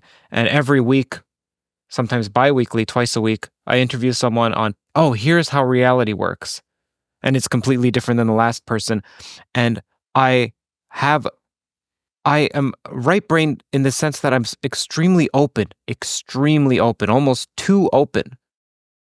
And I used to repudiate people who would say, you shouldn't keep your brain so open that your head falls out or your brain falls out. I would say, yeah, you're just trying to justify your own closed-mindedness. I'm going to be open-minded. And I can't, there's something in me that can't, it's difficult for me when someone is telling me their theory for me to think they're a fool. It's extremely difficult for me to think that. I think, okay, maybe you're onto something. I'm going to treat it like you're being honest, and I'm going to see where this leads me. And so what that was doing was, it was as if every week, what ordinarily takes someone a lifetime to get from point A to B, I was traveling the world every week and just shaking up my head. Not even the world, traveling to the moon, traveling the galaxies. And I needed to start to say, okay, what these people are saying are just their points of view. You don't have to buy them wholesale. Even though I felt like that's my job, I still feel like that's my job. Like, I can't dismiss people. No. I have to, one, be able to emulate them in my head in order to know that I've done enough preparation, and two, be able to see the world from their point of view. But anyhow, getting back to Master and his emissary, it was approximately at that time, either just before or just after, that I started to read, what I've been doing was firstly narrowingly focus. All I was doing was thinking. I need to be in this world more, and that there's a co-creative aspect to even perceiving. And that's in part what you mentioned by attention is a moral act. Yeah. So when I'm with my wife, those are my days where I'm just in the being mode, where there's no goals. And your book, it may have helped save my life. I mean that. So, well, that's, someone can transcribe all of that and put that as a Google review for your book. Well, I mean it. I mean each word, and thank you.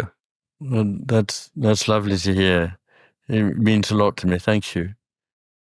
You might be interested to know that you're by no means the only person who said that. It's people have said those very words. You saved my life, or my life has just been different and better since I read your book.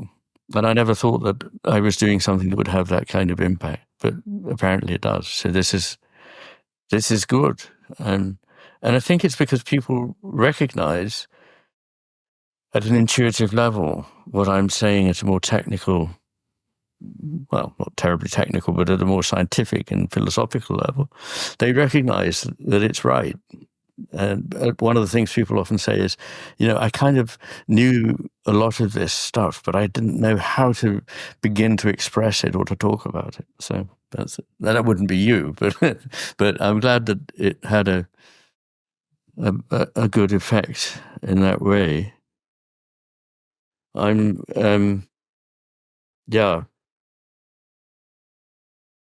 amazed and delighted. Tell me about an experience of yours that's been between the publication of Master and His Emissary and the writing of The Matter with Things that has shaped your worldview for The Matter with Things.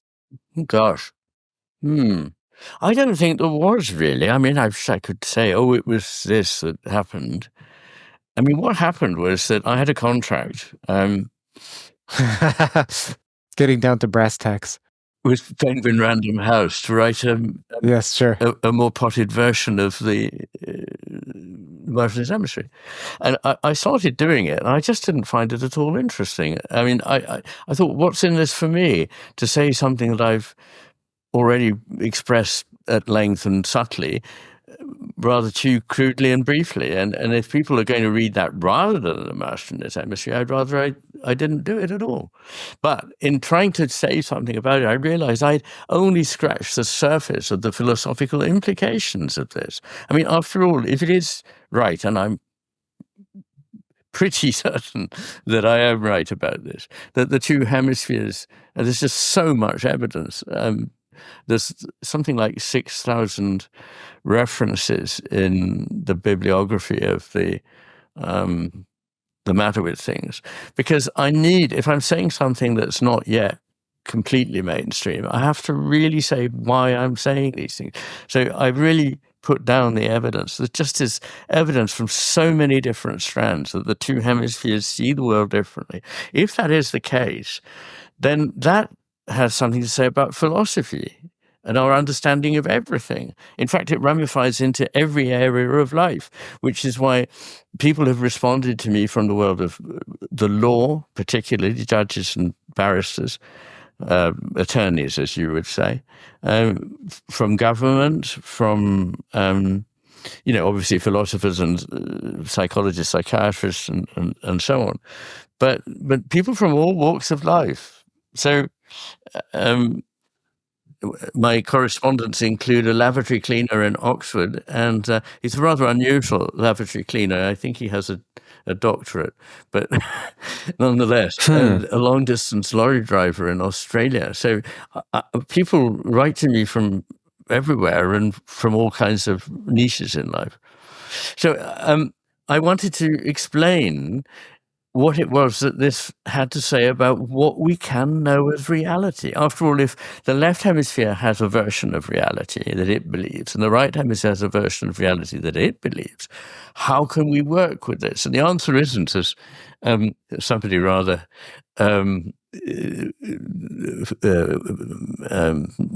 jokingly said, we'd need a third hemisphere to adjudicate, but that's not really the case. We can look at the sort of things that the two hemispheres come up with about the world and about life, and look at which ones correspond to experience. And the test is one of pragmatism, that if you believe a lot of false things, you'll be caught out by experience rather often. But if you believe things that tend to be truer, you'll find that experience confirms that body of beliefs.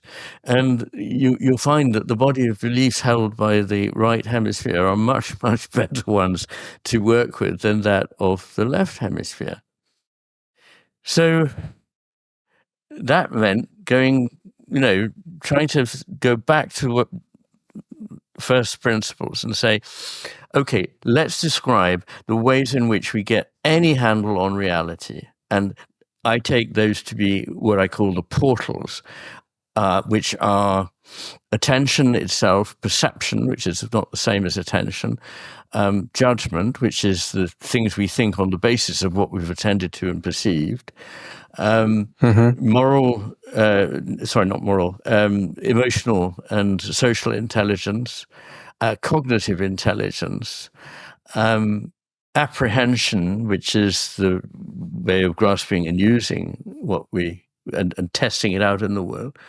And what I discovered was that of all these, and creativity as well is one of the ways in which we understand the world at the very start, because a percept comes to us not as a complete blank, but we already are working on it creatively to see where it fits in the world, if you know what I mean. I mean, all this happens in millions of seconds, but so that's part of it. And what I discovered effectively was that apart from what I call apprehension, which is grasping something to use it, the way in which we evaluate the world and come to know anything about it are all dependent on things that are better done by the right hemisphere than the left.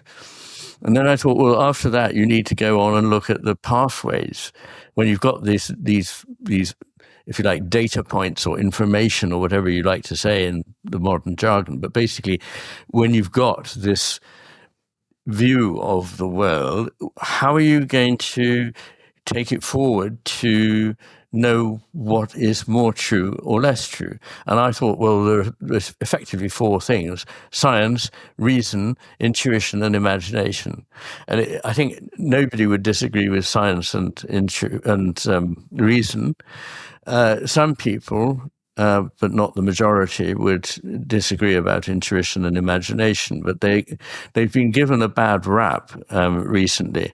And in the second part of The Matter with Things, I try to explain how each of these is needed. We cannot do with just one or two.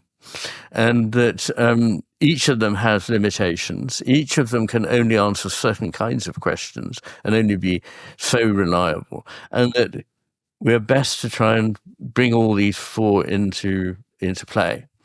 And particularly imagination, actually, which the history of science and mathematics shows was extremely important in virtually all the important discoveries made in either science or mathematics. But then in the last part of the book to say, okay, so we've got this information about which hemisphere is more veridical, and we've got this information about ways in which we can look at things, and we shouldn't neglect any of them. Let's look at the cosmos and say, what can we know about it? And that's the last part of the book, where I look not just at the one and the many and the coincidentia oppositorum, but the fabric, if you like, of reality: time, space, matter, consciousness, and partly to my surprise, values, purpose, and the sense of the sacred. I say partly to my surprise because I knew the sense of the sacred was going to be a very important element in what I had to say about what we can understand about reality. But I hadn't realized how very, very important, up there with space and time and matter and consciousness, were values and purpose. And these are, of course, things that science dogmatically rejects, and I think it's entitled to do so. There are advantages to saying, I'm not going to consider that there could be purpose here. I'm not going to consider values. I want to rule them out and simply, as it were, look at the facts. I think it's naive, but it's very, very helpful, and it's helped science make many of its great discoveries. But it is naive in the sense of being a guide to the nature of reality. It can only tell us certain things within certain bounds. It has axioms. And what I've discovered is that values and purpose seem to be inherent in the cosmos, not just in the living world, but in the cosmos. There seems to be directionality in the evolution of the cosmos towards things that are complex and beautiful. And there seems to be directionality in life, obviously, although it's been denied until very recently. But finally, people have given up the ghost on that one and decided they better come clean and say, very obviously, all living things exhibit purpose, and life has purpose. but also values, that goodness and truth and beauty, particularly the three Platonic virtues, are not things that we make up to cheer ourselves up. They're not invented, they're discovered. In other words, they exist, and we either get to recognize them and respond to them, and by doing so help them to become more themselves, to grow and to be manifest, or we fail to discover them, and our life is robbed of much of its meaning. I don't know where that leaves us, but that was probably a long way of saying, going back to what happened that made me change my mind. It wasn't really anything that made me change my mind, an event. It was just that I realized that the unfolding of my thought, the logical progression of it, the flow of it, was towards this book. And I think that in writing that book, I have said pretty much all that I want to say, including the very, very difficult chapter on the sense of the sacred. It's over 100 pages long, so it's a short book in itself. And it cost me more grief in writing than anything else I've written. I write rather painfully. I don't like writing. People often express surprise because they say, well, it doesn't read like that. But the reason it doesn't read like that is because I sweated blood over it. And writing about whatever you like to call it, the sacred, the divine, God, the holy, whatever is meant by these words, and to do justice to them, not travesty them, not to say things that were obviously false, but to try and reveal what it was that I was seeing to other people, was exceptionally difficult. But I've been very comforted by people who have said that that particularly part has helped them. So clergy have written to me fairly interestingly to say, you've said what I have always thought as a clergyman, was a priest, but never found the ways of putting. But also people who've lost their faith or never had any faith, who are atheists, have written and said, I used to think it must be all rubbish, but after reading what you have to say, you've persuaded me that there's something there very important that I can't dismiss. So there we are. Wonderful. Now the audience, I'm sure, is, as well as myself, eager to learn more about the practical implications of your work. Yes. For you, how you have taken your own work and shaped your own life. Give a specific example of how you used to solve a problem or used to see the world, yes, and you now see it differently because of it. Yes. But also I want to say that I listen extremely, extremely carefully to each word. And you said something, you said moral, comma, ... Well, emotional intelligence, cognitive intelligence, yes, social intelligence. Man, you didn't get back to that word moral there. Yes, and I was wondering if moral intelligence would be the same to you as wisdom. So feel free to tackle both questions, the practical implications and what the heck is moral intelligence / wisdom? Well, the practical implications is a question I'm often asked, and it's a hard one. Partly because I'm not very good at doing things that I know to be good for me. And like Samuel Johnson, who I wrote about much earlier in my life, in my 20s, was always a bit of a hero to me. He said, do as I say, not as I do. And because I'm not good at putting into practice the things that I know are good. I'm intermittently good at it. One thing I'm fairly good at is regularly praying and sometimes meditating. I think these are very important aspects of life, and one can only see why they are when one starts doing them. I also intuitively spend an awful lot of my time in the world of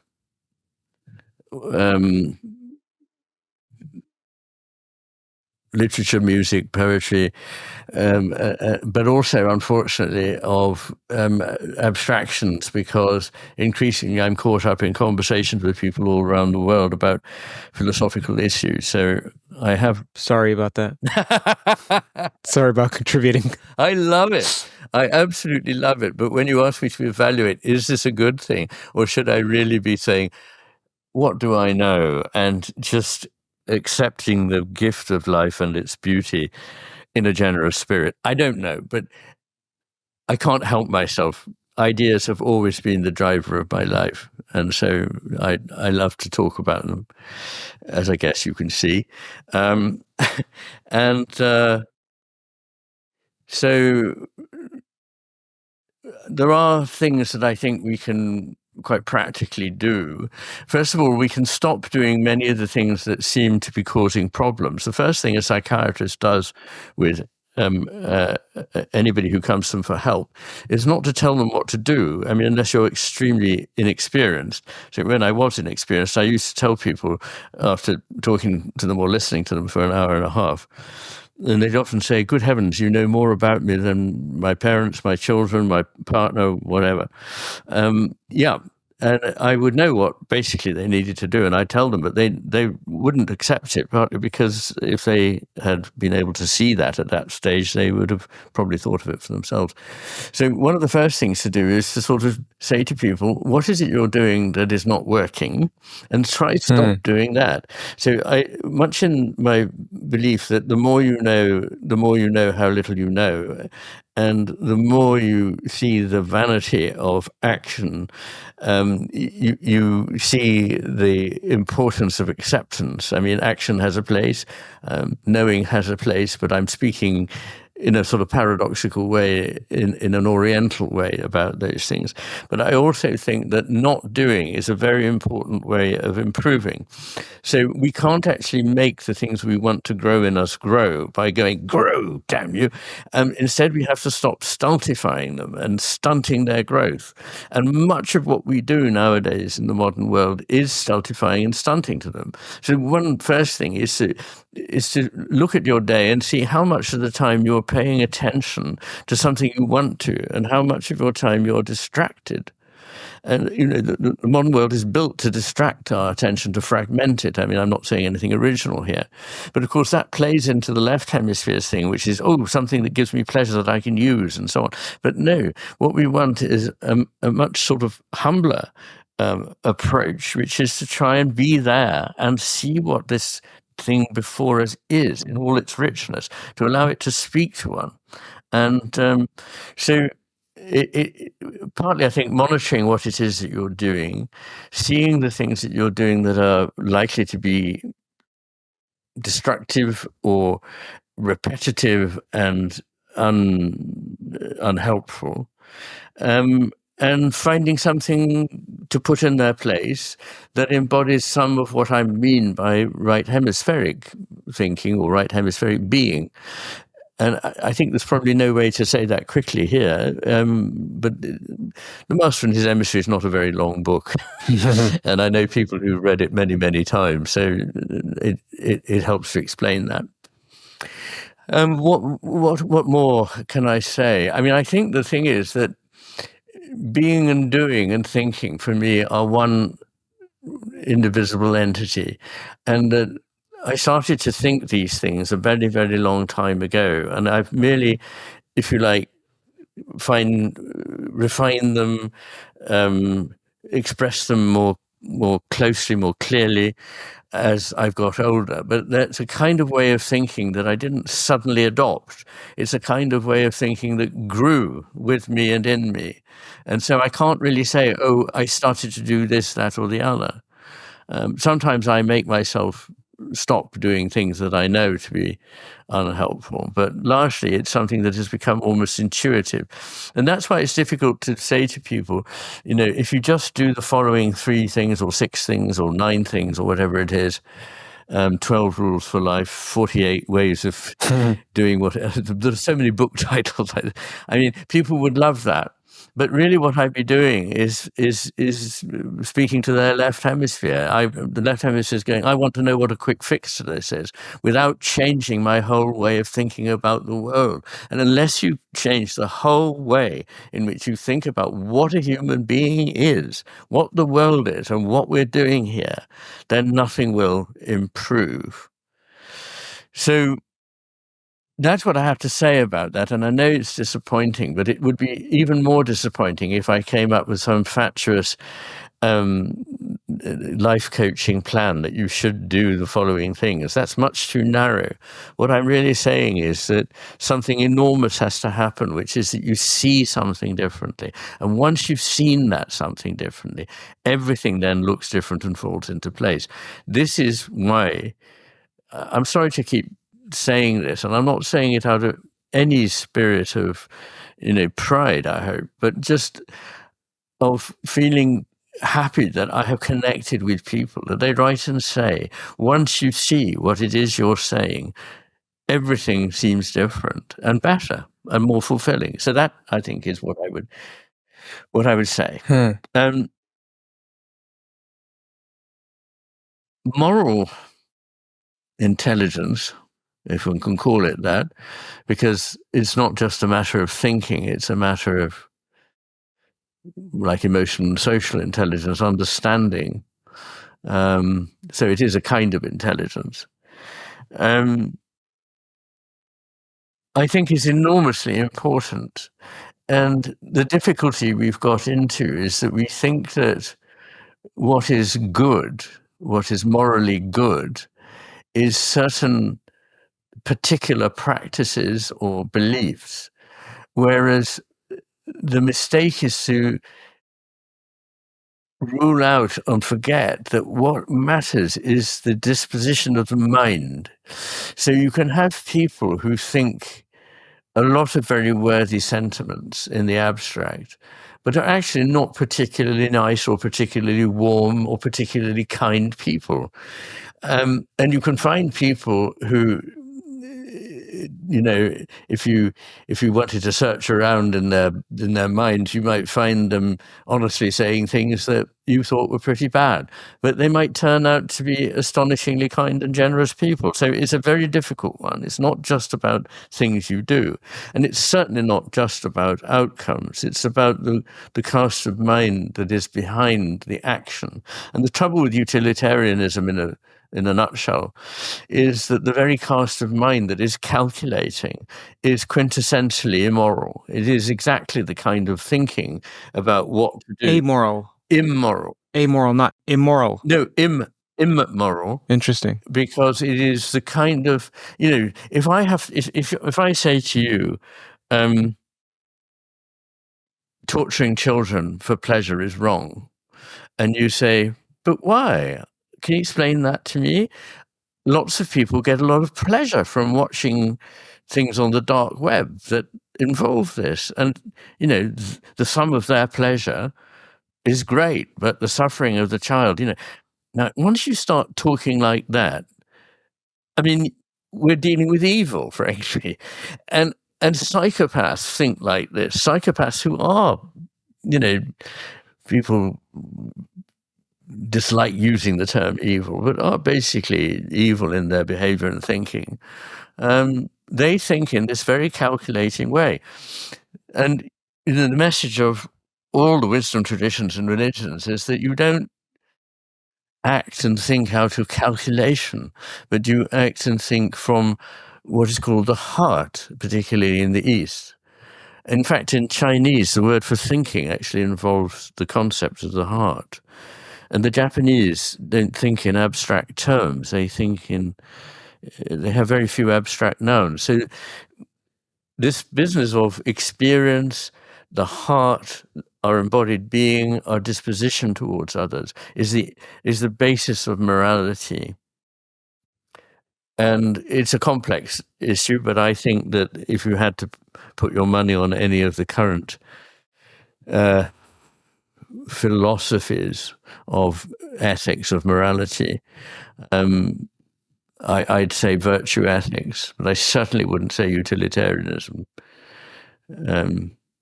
And I wouldn't say deontology either, which is far too rigid.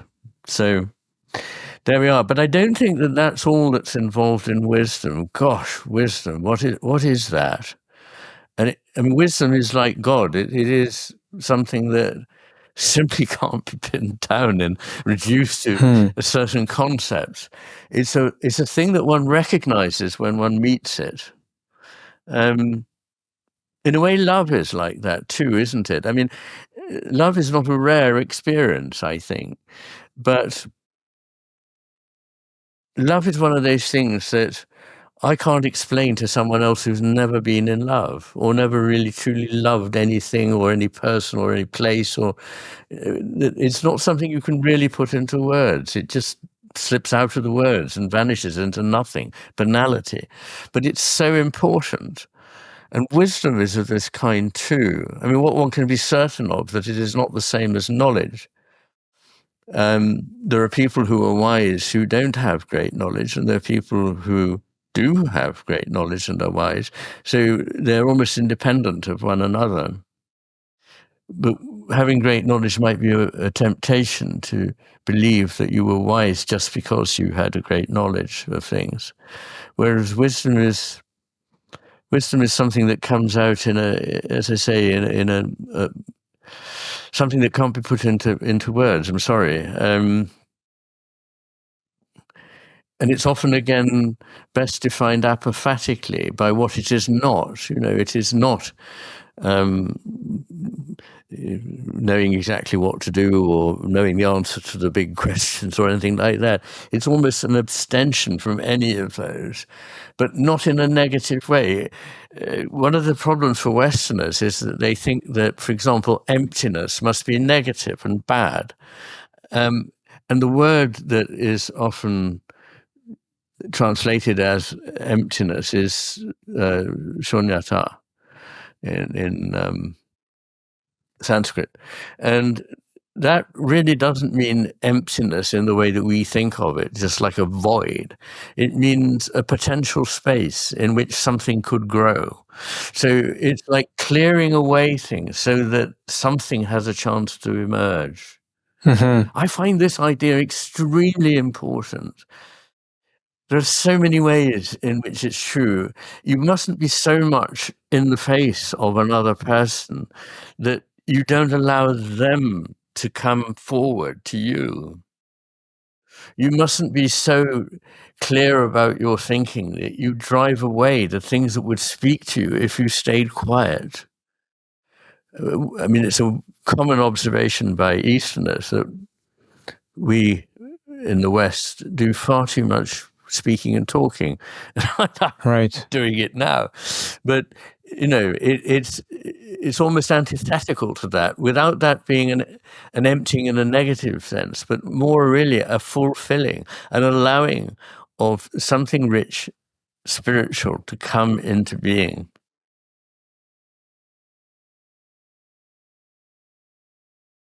So you must stop me if I'm yakking, I tend to... No. There's so many threads here, and it's beautiful. Almost like poetry. Well, that's the only kind of language that can deal with this, yes. I'll tug at one of the threads. I like what you said about the apophatic tradition, and also that you should look at what is it that you're doing that you should stop doing. So inhibition. You've also outlined in your books, multiple times in the books, about how primates have the most inhibitory neurons, and we of the primates have the most of that, and the corpus callosum, I believe, is primarily inhibitory. Yes. I wasn't exactly sure if that meant it's at the level of the corpus callosum, or if the signal that gets transmitted is an inhibitory signal. I mean, if you want, I can very quickly try and answer that. A lot of the neurons across the corpus callosum are so-called excitatory neurons, glutamatergic neurons, and quite a lot of them are GABAergic neurons, which are inhibitory neurons. But even the excitatory ones often abut on so-called interneurons, which tend to be inhibitory. And the overall effect of transmission is yes, excitatory in that it gives information, but largely it is inhibitory in function overall. So I think I use the image of when you press the brake pedal, that is a positive action, but it results in an inhibition. So one has to separate out whether the nerves are, as it were, doing a positive action, which they are, but often that the outcome of that is inhibitory in nature. So there's a phrase that there's sins of omission, sins of commission. Yes. And it's popular now to think of sins of commission, which, just for those who don't know what this means, you can sin by not acting. So that's omission, and you can sin by acting, commission. That people think that the sins of omission are of equal import as the sins of commission. But I don't know if that's true. I would say it's much more important that you minimize the lies that you tell than you maximize the truths that you tell. I would agree. And it's much harder as well. There's some priggishness with saying, I'm just going to tell the truth, or I'm just going to do my good act, but you're sinning against your sister or your mother or what have you, and you should minimize those. Yes, I'm with you, Kurt. I think there are cases where omitting to do something is to be regretted, but most of the serious sins are sins of commission, I think. And often, as I say, the important thing is the intention in the mind. And it's much the intention in the mind of somebody who is performing an act positively to commit something that is sinful is a more unpleasant, a more immoral state than the state of mind of somebody who is perhaps just a bit confused, apathetic, lazy, or whatever, and doesn't really do the things that they ought to do. I mean, that's also regrettable, but it doesn't seem to me to speak of somebody who's as morally culpable. I also like your point about emptiness being not what we think it means in the West, that the Eastern notion of emptiness is a void that is the potential for something to grow akin to dirt. Yes. That's important because earlier it could be interpreted that what I'm saying is that the East was incorrect in some way or left brain. I'm not saying that. No. I was saying that what I've found to be the case is that the Western interpretation of the Eastern mode of thinking is something that I've noticed many left brain people flock to. Yes. And I think it's because they have a left brain understanding, so they'll experience the world as empty because they've taken that word emptiness as empty. Yes. So they'll say, I've gotten to a place where there was nothingness. Yes. I experienced nothingness, a point of nothing. Yes. And everything was the same, and I was God and you were God, and there is only this oneness and so on. Yes. And I see that as it's the difference between your right brain ruling and you using right brain rhetoric. Yes. It's as if you think you're being this holistic, implicit right brain person, but you're actually using your left brain. It's being hijacked. Yes. Where the left brain is responsible for racism because it sees you as the same as any Scottish person or any white person or as any what have you. I'm going to remove the differentiation that makes you unique. Yes. And you can do that to the point of getting some of the insights that you believe belong to the East, but it's your Western interpretation of the East. Yes. And so that's what I was saying, and I'm making that more explicit, using my left brain to make that more explicit. Yes. No, that's right. I mean, what I'd say is, first of all, that business of thinking you're being right-brained but actually being very left-brained about it is one of the reasons that I do this, no doubt, frustrating thing of backing away from saying, now what you need to do is the following half a dozen things, because then people start doing those things and think, I've got it, but they haven't. And you know, this is very true of true Buddhism. Buddhism can be completely misunderstood, and often is by Westerners, as a sort of benign whateveritism in which you're sort of well disposed towards everything. And that fits in very well with people who basically want to be atheistic, but to, preserve some sense that, perhaps there is I don't know what it is they think, really. I mean, I start reaching for words like spirit and so on, but if you bring that into the conversation, then why not stop being an atheist? But anyway, yeah, they want to proclaim, I am spiritual without being religious. It's spiritual without and being look religious. at you, you're this backward person who can't help but take both at the same time when all you need is one, and you don't see the poison of the other. That's how they think, and that's right. There's some truth to that, and there's also some not truth to that. Yes, and I have very good Buddhist friends, and I know that what they are embodying is something very different from what is taken on by a lot of Westerners as a kind of formulaic way of being spiritual.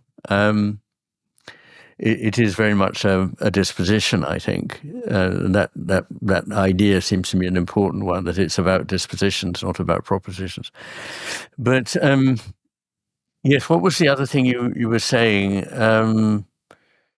Well, actually, I'll jump off at this point because you mentioned your Buddhist friends, and I do want to put an asterisk on that. The way that I think of Buddhism, or prior to a couple of years ago, was Buddhism. Yes. But as I spoke to, and I investigated this more, and I spoke to actual Buddhists, especially those who came from the East. Yes. Or who are Indian or or Tibetan or what have you. Yes. There's so many different sorts of Buddhism. Absolutely. That even to say that Buddhists don't believe in God, or Buddhists don't believe in just religion or spirituality, the traditional elements of religion. You can't say that. No. That's not straightforward. No, it isn't. And Anand Vaidya, who is an Eastern, he unfortunately died a few months ago. He was an Indian philosopher. He said that in the Vedic tradition, currently materialism, and has historically as well, is more prevalent than idealism. And that there was an actual effort by the Indian government in 1960s or 1950s or so, just prior to the New Age movement, to export the idea that Indian means non-dualism. Like the Indian government, I forget the specific person who was in charge of this, like akin to a marketing campaign, was quoting that when people think of Italy, they think pizza. We want, when people think of India, to think non-dualism.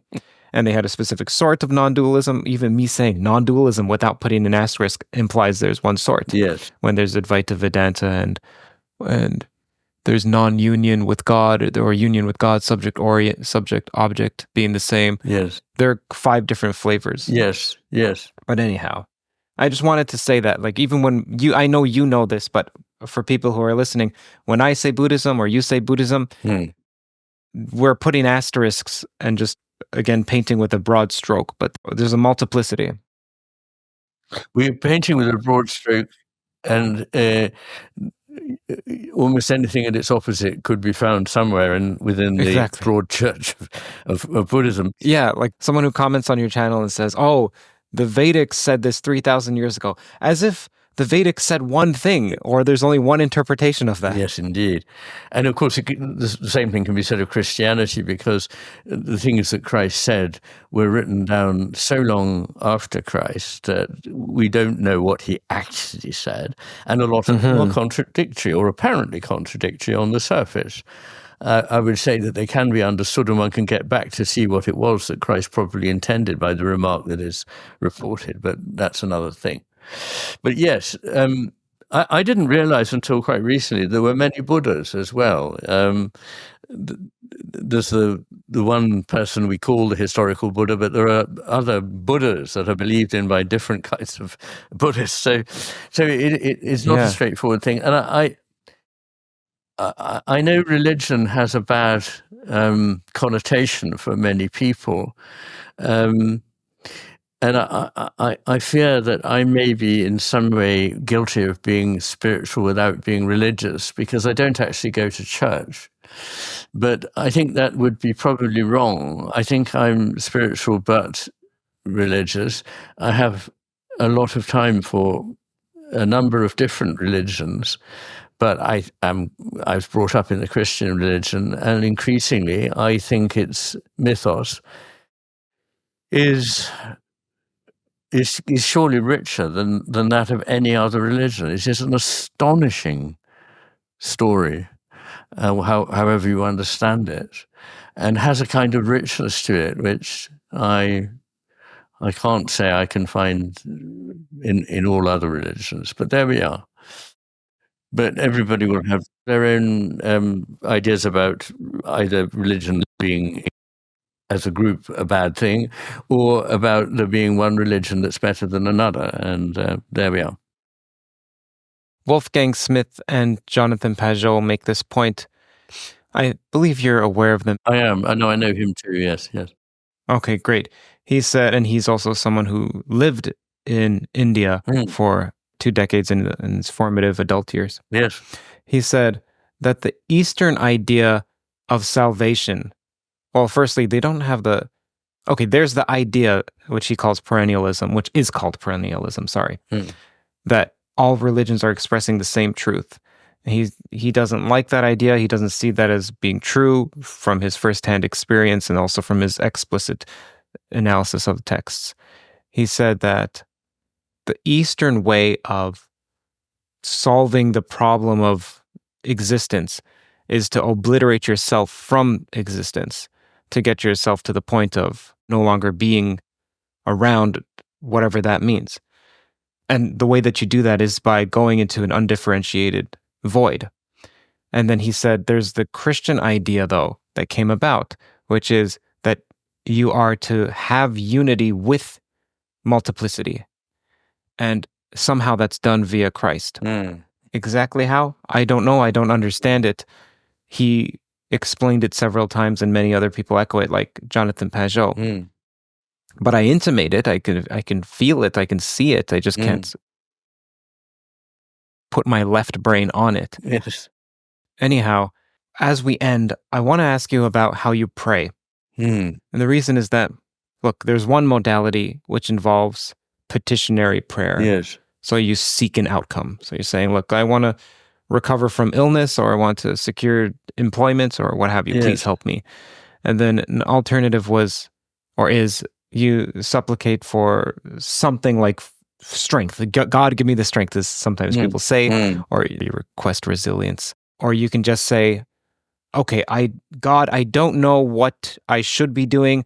I'm not even going to ask you to tell me what to do. I just want it to be in your will. Just let your will be done. There's many sorts of prayer. And I was speaking to Rupert Sheldrake off air, and I was asking him about this. And then he said, Kurt, that's an extremely personal question. How do you pray? But he said, it's a good question. In fact, Kurt, I would like to make an entire series on that, asking different people, how do you pray? Gosh. And then I asked him on air, Rupert, how do you pray? So if it isn't too personal or impertinent of a question, I would like to know, how do you pray? There are a number of sort of differences, I think, that can be made. There is a praying where one utters perhaps formulaic words. So I have collected and have collections of prayers, and there are some that I particularly like. And I often use those prayers and repeat them, and sometimes say them several times over, even many times over, depending on what they are. So that is one way in which I would say I pray. But another is by saying, I don't know what I'm doing. I need some help, and I'm listening. And there's a prayer which I I was asked actually on a podcast to say a couple of prayers that I thought were important, and one of them is one that I say very regularly, pretty much every day, which was written by Dietrich Bonhoeffer, who, of course, was hanged after being tortured in a concentration camp by the Nazis for helping Jews. And he had this prayer, which I think it's a slightly abbreviated version of it, but it goes like this. At the beginning of the day, O God, I call to thee. Help me to pray and to gather my thoughts to thee, for of myself I am not able. Within me all is dark, but in thee is light. I am alone, but thou wilt not abandon me. I am weak, but thou wilt help me. In me there is grief, in thee long suffering. I do not understand thy ways, but thou, O God, knowest which is my path. Thine be the praise and thanks for the quiet of the night. Thine be the praise and thanks for the new day. Whatever thou givest this day, O God, thy name be praised. Now that does a lot of things. It sort of asks, but without making any specific demands. It says, I don't really know, but you know, and I'm placing my faith in you. It says, I need to be grateful for the good things that have been given me. And whatever happens, since it is what you will, I should be grateful. So I think that is and it also acknowledges right at the outset how difficult it is to pray. So that is a favorite prayer of mine. I mean, there are others, but I won't go on with that. But another one is, as it were, as I've said, just really being open and listening, because a lot of prayer is about listening. It's not about speaking. And we can, once again, drown out what it is that we might have heard if we'd been quiet. So it comes back again to a sort of apophatic kind of prayer. But also, conventionally, prayer is divided into 4 species: adoration, confession, thanksgiving, and supplication, so-called ACTS, A-C-T-S. And when I was young, I obviously thought that supplication was what prayer was mainly about. I now think it's mainly about adoration. But I think everything has its place: adoration, confession, thanksgiving, and supplication, despite the fact that St. Francis said, when you pray, you must ask for nothing, which is interesting. And of course, his most famous prayer is the Canticle of the Sun, which is really just saying praise, adoration to God, including for, and praise be thou for our sister bodily death. Mm-hmm. Now that I know a very good old friend, a very dear man, a gentle soul, and he couldn't come to terms with the idea that he was dying, which he very clearly was. He had cancer and he was dying, and he said, "I can't understand what Francis meant about this. This is nonsense." But I have a completely different view of death. I think it is a blessing. I mean, it's obviously not something that is always a blessing at all times in life, but it's not the antithesis of life. It's in a way the natural outcome of life. The antithesis of life is the machine. And it is the machine that is having a war on life and on the spirit and on the body and on nature. And this is where we are now. There are strident voices that are promoting machines and machine-like thinking over against life, nature, the body and soul. So I think of death as a perfectly natural thing. and I'm absolutely ready for it when it should come. In fact, when the Grim Reaper knocks on my door, I'll probably say, "Where have you been? You young people have no sense of time." I'm well past my sell-by date. I'm joking, but I'm not joking. I really feel, happy with that. So I don't know if you know this story from Nietzsche, and I forget where he wrote it, but it's the story of King Midas, and King Midas was asking a daemon, okay, what is the best and most desirable thing? And the daemon stood there shrill and motionless, letting out a laugh finally, and said, "Oh, miserable ephemeral race, children of hazard and hardship, why do you force me to tell you what would be so much better for you not to hear?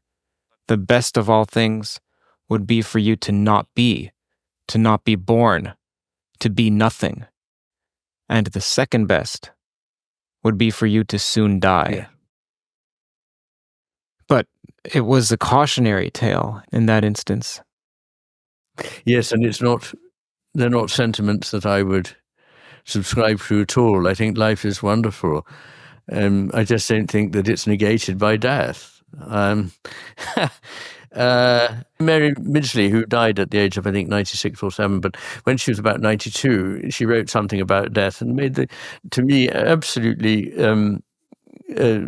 stunning point that effectively, if there was no death, you would never, ever, ever be able to stop your existence going on and on and on and on and on. So, and that to me is an awful thought. The thought that there could never be any end to whatever it is that I'm experiencing, and so after that, it's just a question of when. And I think 70 years is a rather good portion size. In part, one of the reasons I went to the hospital at one point was because I had the feeling that this was going to last forever. No. And if I was to be rational, there is no difference between ending my life now and ending it later. Because if it's all on an infinite continuum, I think that's a dangerous, dangerous road that I was on. I think that somehow through a natural death where you greet death as an old friend, they said that in Harry Potter, an old friend, so not just a friend. It's an old friend. You're supposed to want to live, yes, but also be comfortable with death. Yes, that you, it's through that you, I don't want to. You either transcend death or you don't die. Yeah. I don't know how to make sense of that. Well, I mean, you're not talking about what happens after death, or are you, in what you've just said? Well, I have ambiguity in what I mean, and clarity eludes me in these matters. No. Well, nobody does. I mean, that's the subject of which nobody has experience. So we can only make intuitive guesses. My thought on that is quite simple. That if there's something, I'll be absolutely fascinated to know what it is. And if there's nothing, I won't be there to be disappointed. So there's no worry about it.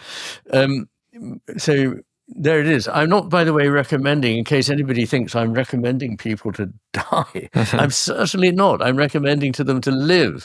But part of the joy of living is part of one's understanding of life is that it will have an end. And one of the things that the Japanese are so brilliant on is the importance of transience, the fact that things don't last, and neither does life. And that if they did, they would be somehow completely devalued. They become something quite, quite different, and a lot of their power and value would be taken away from them. So in this sense, I believe it's not something to fear or worry about. I won't get personal about it, but that's how I think. I think the best aspects of life that have the highest quality to it have an aspect of death that's accepted. ACC, not EX. Yes. No, quite. Well, I'll give you an example. A trivial one is Breaking Bad, one of the best TV shows. Vince Gilligan, who wrote it, conceptualized that this is not going to continue on forever. I have the ending in mind, and now it's just a matter of getting from the beginning to the end. And it would happen in 3 to 5 seasons. He thought from the beginning. And because of that, it wasn't long and drawn out like many shows become, because they get successful and then it's no longer in the creator's hands. It's in the television producer's hands who just want this to continue to live on. You see this with McDonald's. They want it to live on and it doesn't have a personality to it. Same with Apple after Steve Jobs. Mm-hmm. They want it to continue. But I think there's something about a company. Mm-hmm. I think if you want to have a successful company, Mm-hmm. and now I'm just speaking about companies, but you can generalize this. You have to have the idea of its death baked in. Mm-hmm. So for me, for this podcast, I'm not trying to, well, I can contrast it with some other people who are trying to make a large production out of their podcast and have multiple different hosts, and then it's going to have a brand name and that will survive for 100 years. I think this will continue for another 10 years or so until I've exhausted every theory that there is to be known. But I think that people sense that I'm only doing this when I'm interested in speaking with someone, and I'm not just trying to crank out something for the production machine that's supposed to outlast me. But at the same time, I feel selfish for saying that, because then it means that I'm tying my death to the death of the show. But I also think that Apple was at its best when it was with Steve Jobs. And, well, anyhow, there are quite a few thoughts there. Feel free to comment, contradict, or riff off of. Look, I think there is a time, for everything.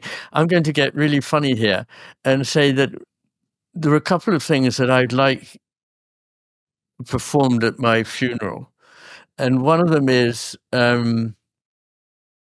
the very last chorale of the St. John Passion, which is quite short and very, very beautiful and moving, I think. And the other is something that I came across in the last year, I think, maybe a little longer ago, it doesn't matter, which is a live performance on a video clip on YouTube of Judy Collins and Pete Seeger singing a song called Turn, Turn, Turn, which was Seeger's version of Ecclesiastes. You know, there is a time for sowing and a time for reaping or harvest or whatever. There's a time for living, there's a time for dying, basically. And this idea that there are times for things and they succeed one another and that they also turn, in other words, that there is a circle or cycle to them, is hugely resonant for me. And it sounds as though it might be a rather simple thing, but listen to it, and not only is the song very good, but the whole point is watching Judy Collins' face while she's singing. It's absolutely a spiritual experience, because you can empathize with, you can see the soul of the woman singing. It's absolutely extraordinary. I don't think it'll ever happen at my funeral, because we'd have to have a big video screen and have this thing. I don't particularly like the idea. But it is something that in any case seems to me absolutely magical. And so there we are. Okay, let's wrap this up with a quote from Carl Jung. He said something akin to this, and I'll write this out on screen. He said, when asked, what makes a good life? Or a happy life? What contributes to a happy life, I believe? And he said, good physical health and mental health as well. So number 1. Number 2 was good personal, intimate relationships, like a family, like marriage, like even friendship. Number 3, the faculty of perceiving beauty in art and nature. Number 4, a reasonable standard for living satisfactory work. And number 5 is a philosophical and religious viewpoint that allows you to cope successfully with life's vicissitudes. Something like that. Yes. I want to know Do you agree with that? Is that incomplete? Do you see some of those mapping on to the left more than the right, or vice versa? I wouldn't attempt to reduce it to hemispherics, as it were. I do agree with it, and I note that of those 5 things, 3 of them are the things that I always say on the basis of a vast amount of research, not my research, but just of research that exists. The 3 things that lead to a fulfilling life, and these are a relationship with other people, our relationships with other people, whether they be family or friends or whatever. The second is a relationship with the natural world. And the third is a relationship with what everyone likes to call it, the sacred, the divine. And what I didn't like in the way it was expressed, and it may just have been leaving options open, was when you said number 5, it was almost put out as a coping mechanism. Whether it's true or not, it's something useful to have. Right. Whereas I would like to say no, that I think that when we are in communion with other human souls, when we are in communion with nature, and when we are in communion with the divine, we know that this is communion. It is not something made up. It is something more real than anything else that can be named. It is far, far more real than all the things, the superficial material things around us that we count as reality. These are the main sustenances of a human life and a human fulfillment. So I would agree. Now, lastly, I don't mean to keep you, but we've mentioned the word listen quite a few times, and you especially. You talked about when we're praying, you can pray to open yourself up so that you can hear. Yes.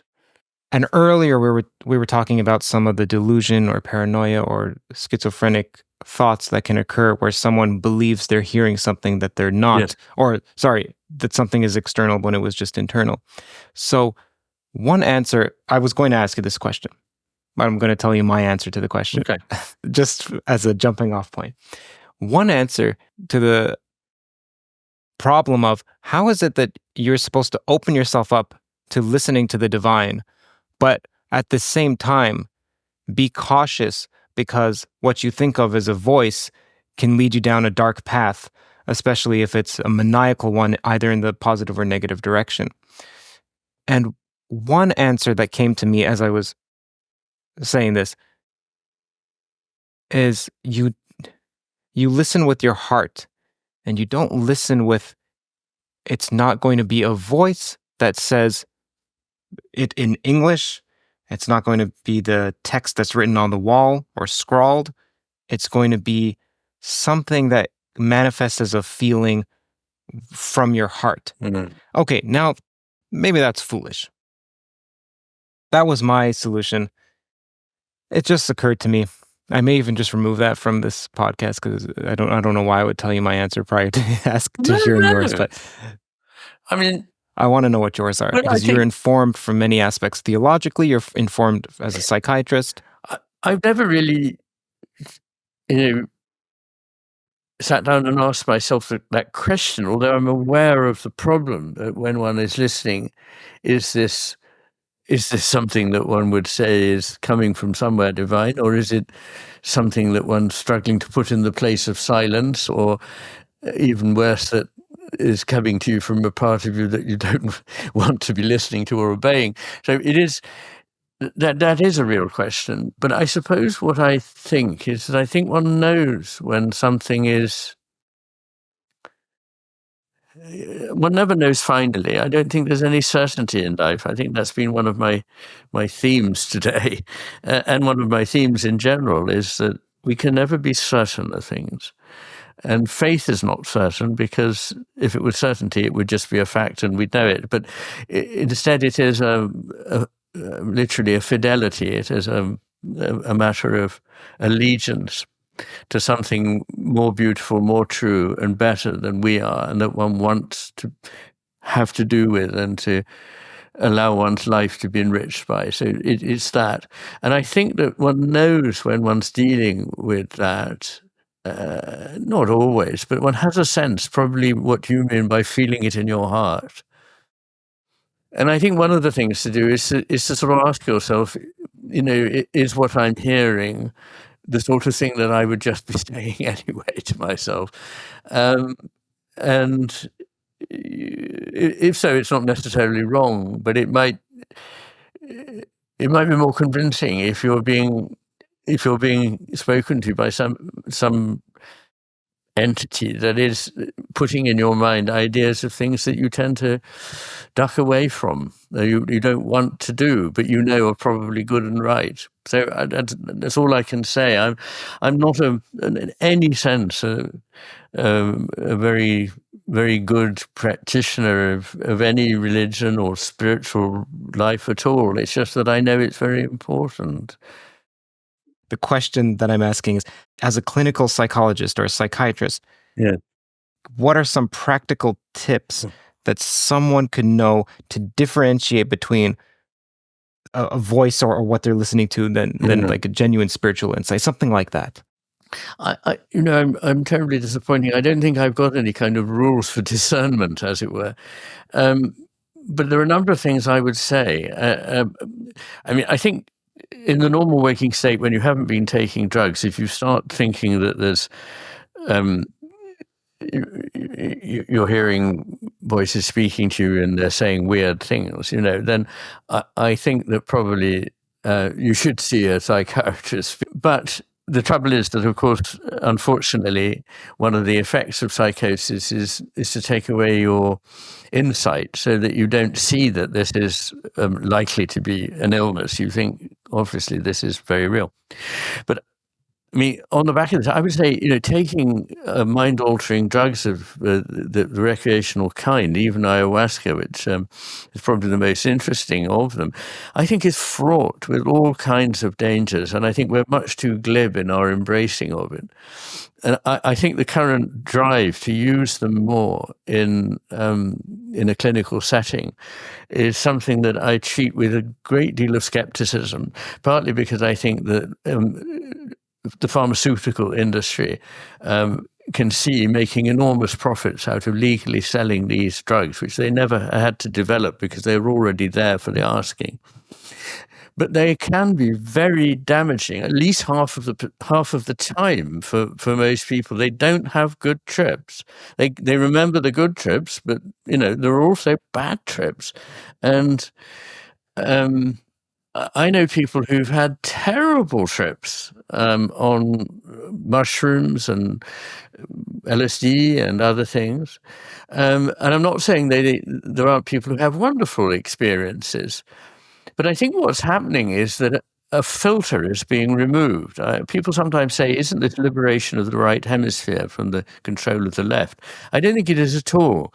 And in fact, I quote some evidence from some experimental work done in the 1960s, which couldn't be done now because it wouldn't get ethical approval, but which suggests that it is in fact the left hemisphere that is the source of hallucinations, delusions, and all the sort of things that people experience, even if they're pleasant. Interesting. So it's more likely that it's the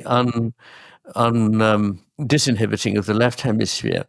In fact, there are cases of people who they were having a temporal lobectomy in this particular series of patients studied, and they were given LSD before and after surgery. And one patient had their right temporal lobe removed, and before having it removed, they took LSD and had no particular trip. And after the right hemisphere, the right temporal lobe ectomy, they were given LSD again. And this time they had a trip that they never had before. And this was based purely on the fact that the left temporal lobe had no balancing by the right hemisphere, by the right temporal lobe. Anyway, I'm not explaining that very well, but I do describe it more clearly in The Matter with Things. And I'm trying not to go into long, involved things because I know we want to wrap up. But no, I think it's worrying, and I just want to say that I am quite prepared to go on record saying that I believe that there are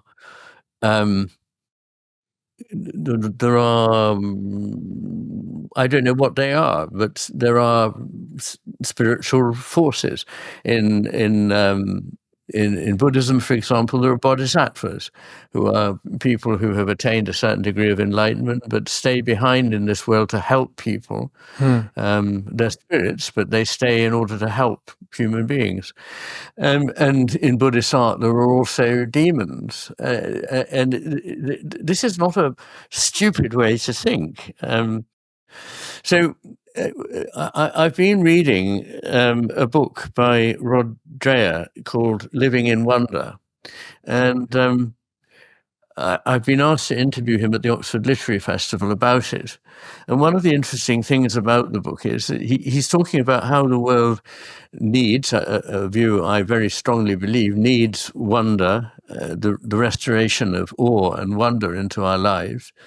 But he's worried that people will flock to all kinds of things there's evidence that they're flocking in very large numbers to things like black magic, voodoo, things that are,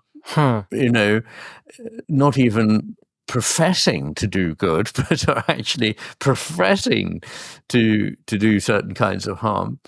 And that, in other words, a return to wonder has to be careful. You don't just be seduced by a spirit that comes to you and says all kinds of blandishments. You need to be careful. So what I'm really saying is, yes, I agree that it's not straightforward, that one does need to be careful, and one shouldn't be rushing into dealing with things that one doesn't know a great deal about, because they can, by whatever mechanism, change one's mind, one's heart, and one's behavior, and can be very destructive. Ian, what a wonderful 3 hours. Thank you for putting up with my habitude. I haven't had much sleep in the past 7 days. Good heavens, it's wonderful, and I've really enjoyed it. I'm sure there are many, many things we could talk about, but we'll probably talk again. Yes. Very good. Thank you so much. Get some sleep. I will get some sleep. Let me just say, for those who are watching, who are listening, there's The Master and His Emissary on screen. Link is in the description. And there's also The Matter with Things. There's part 1, part 2. The link is on screen and in the description. I highly, highly recommend The Master and His Emissary. My opinion is start with The Master and His Emissary, work your way up to The Matter with Things. I hope that The Master and His Emissary will be a gateway drug to the full experience. Exactly. Okay, bye-bye. Okay, take care.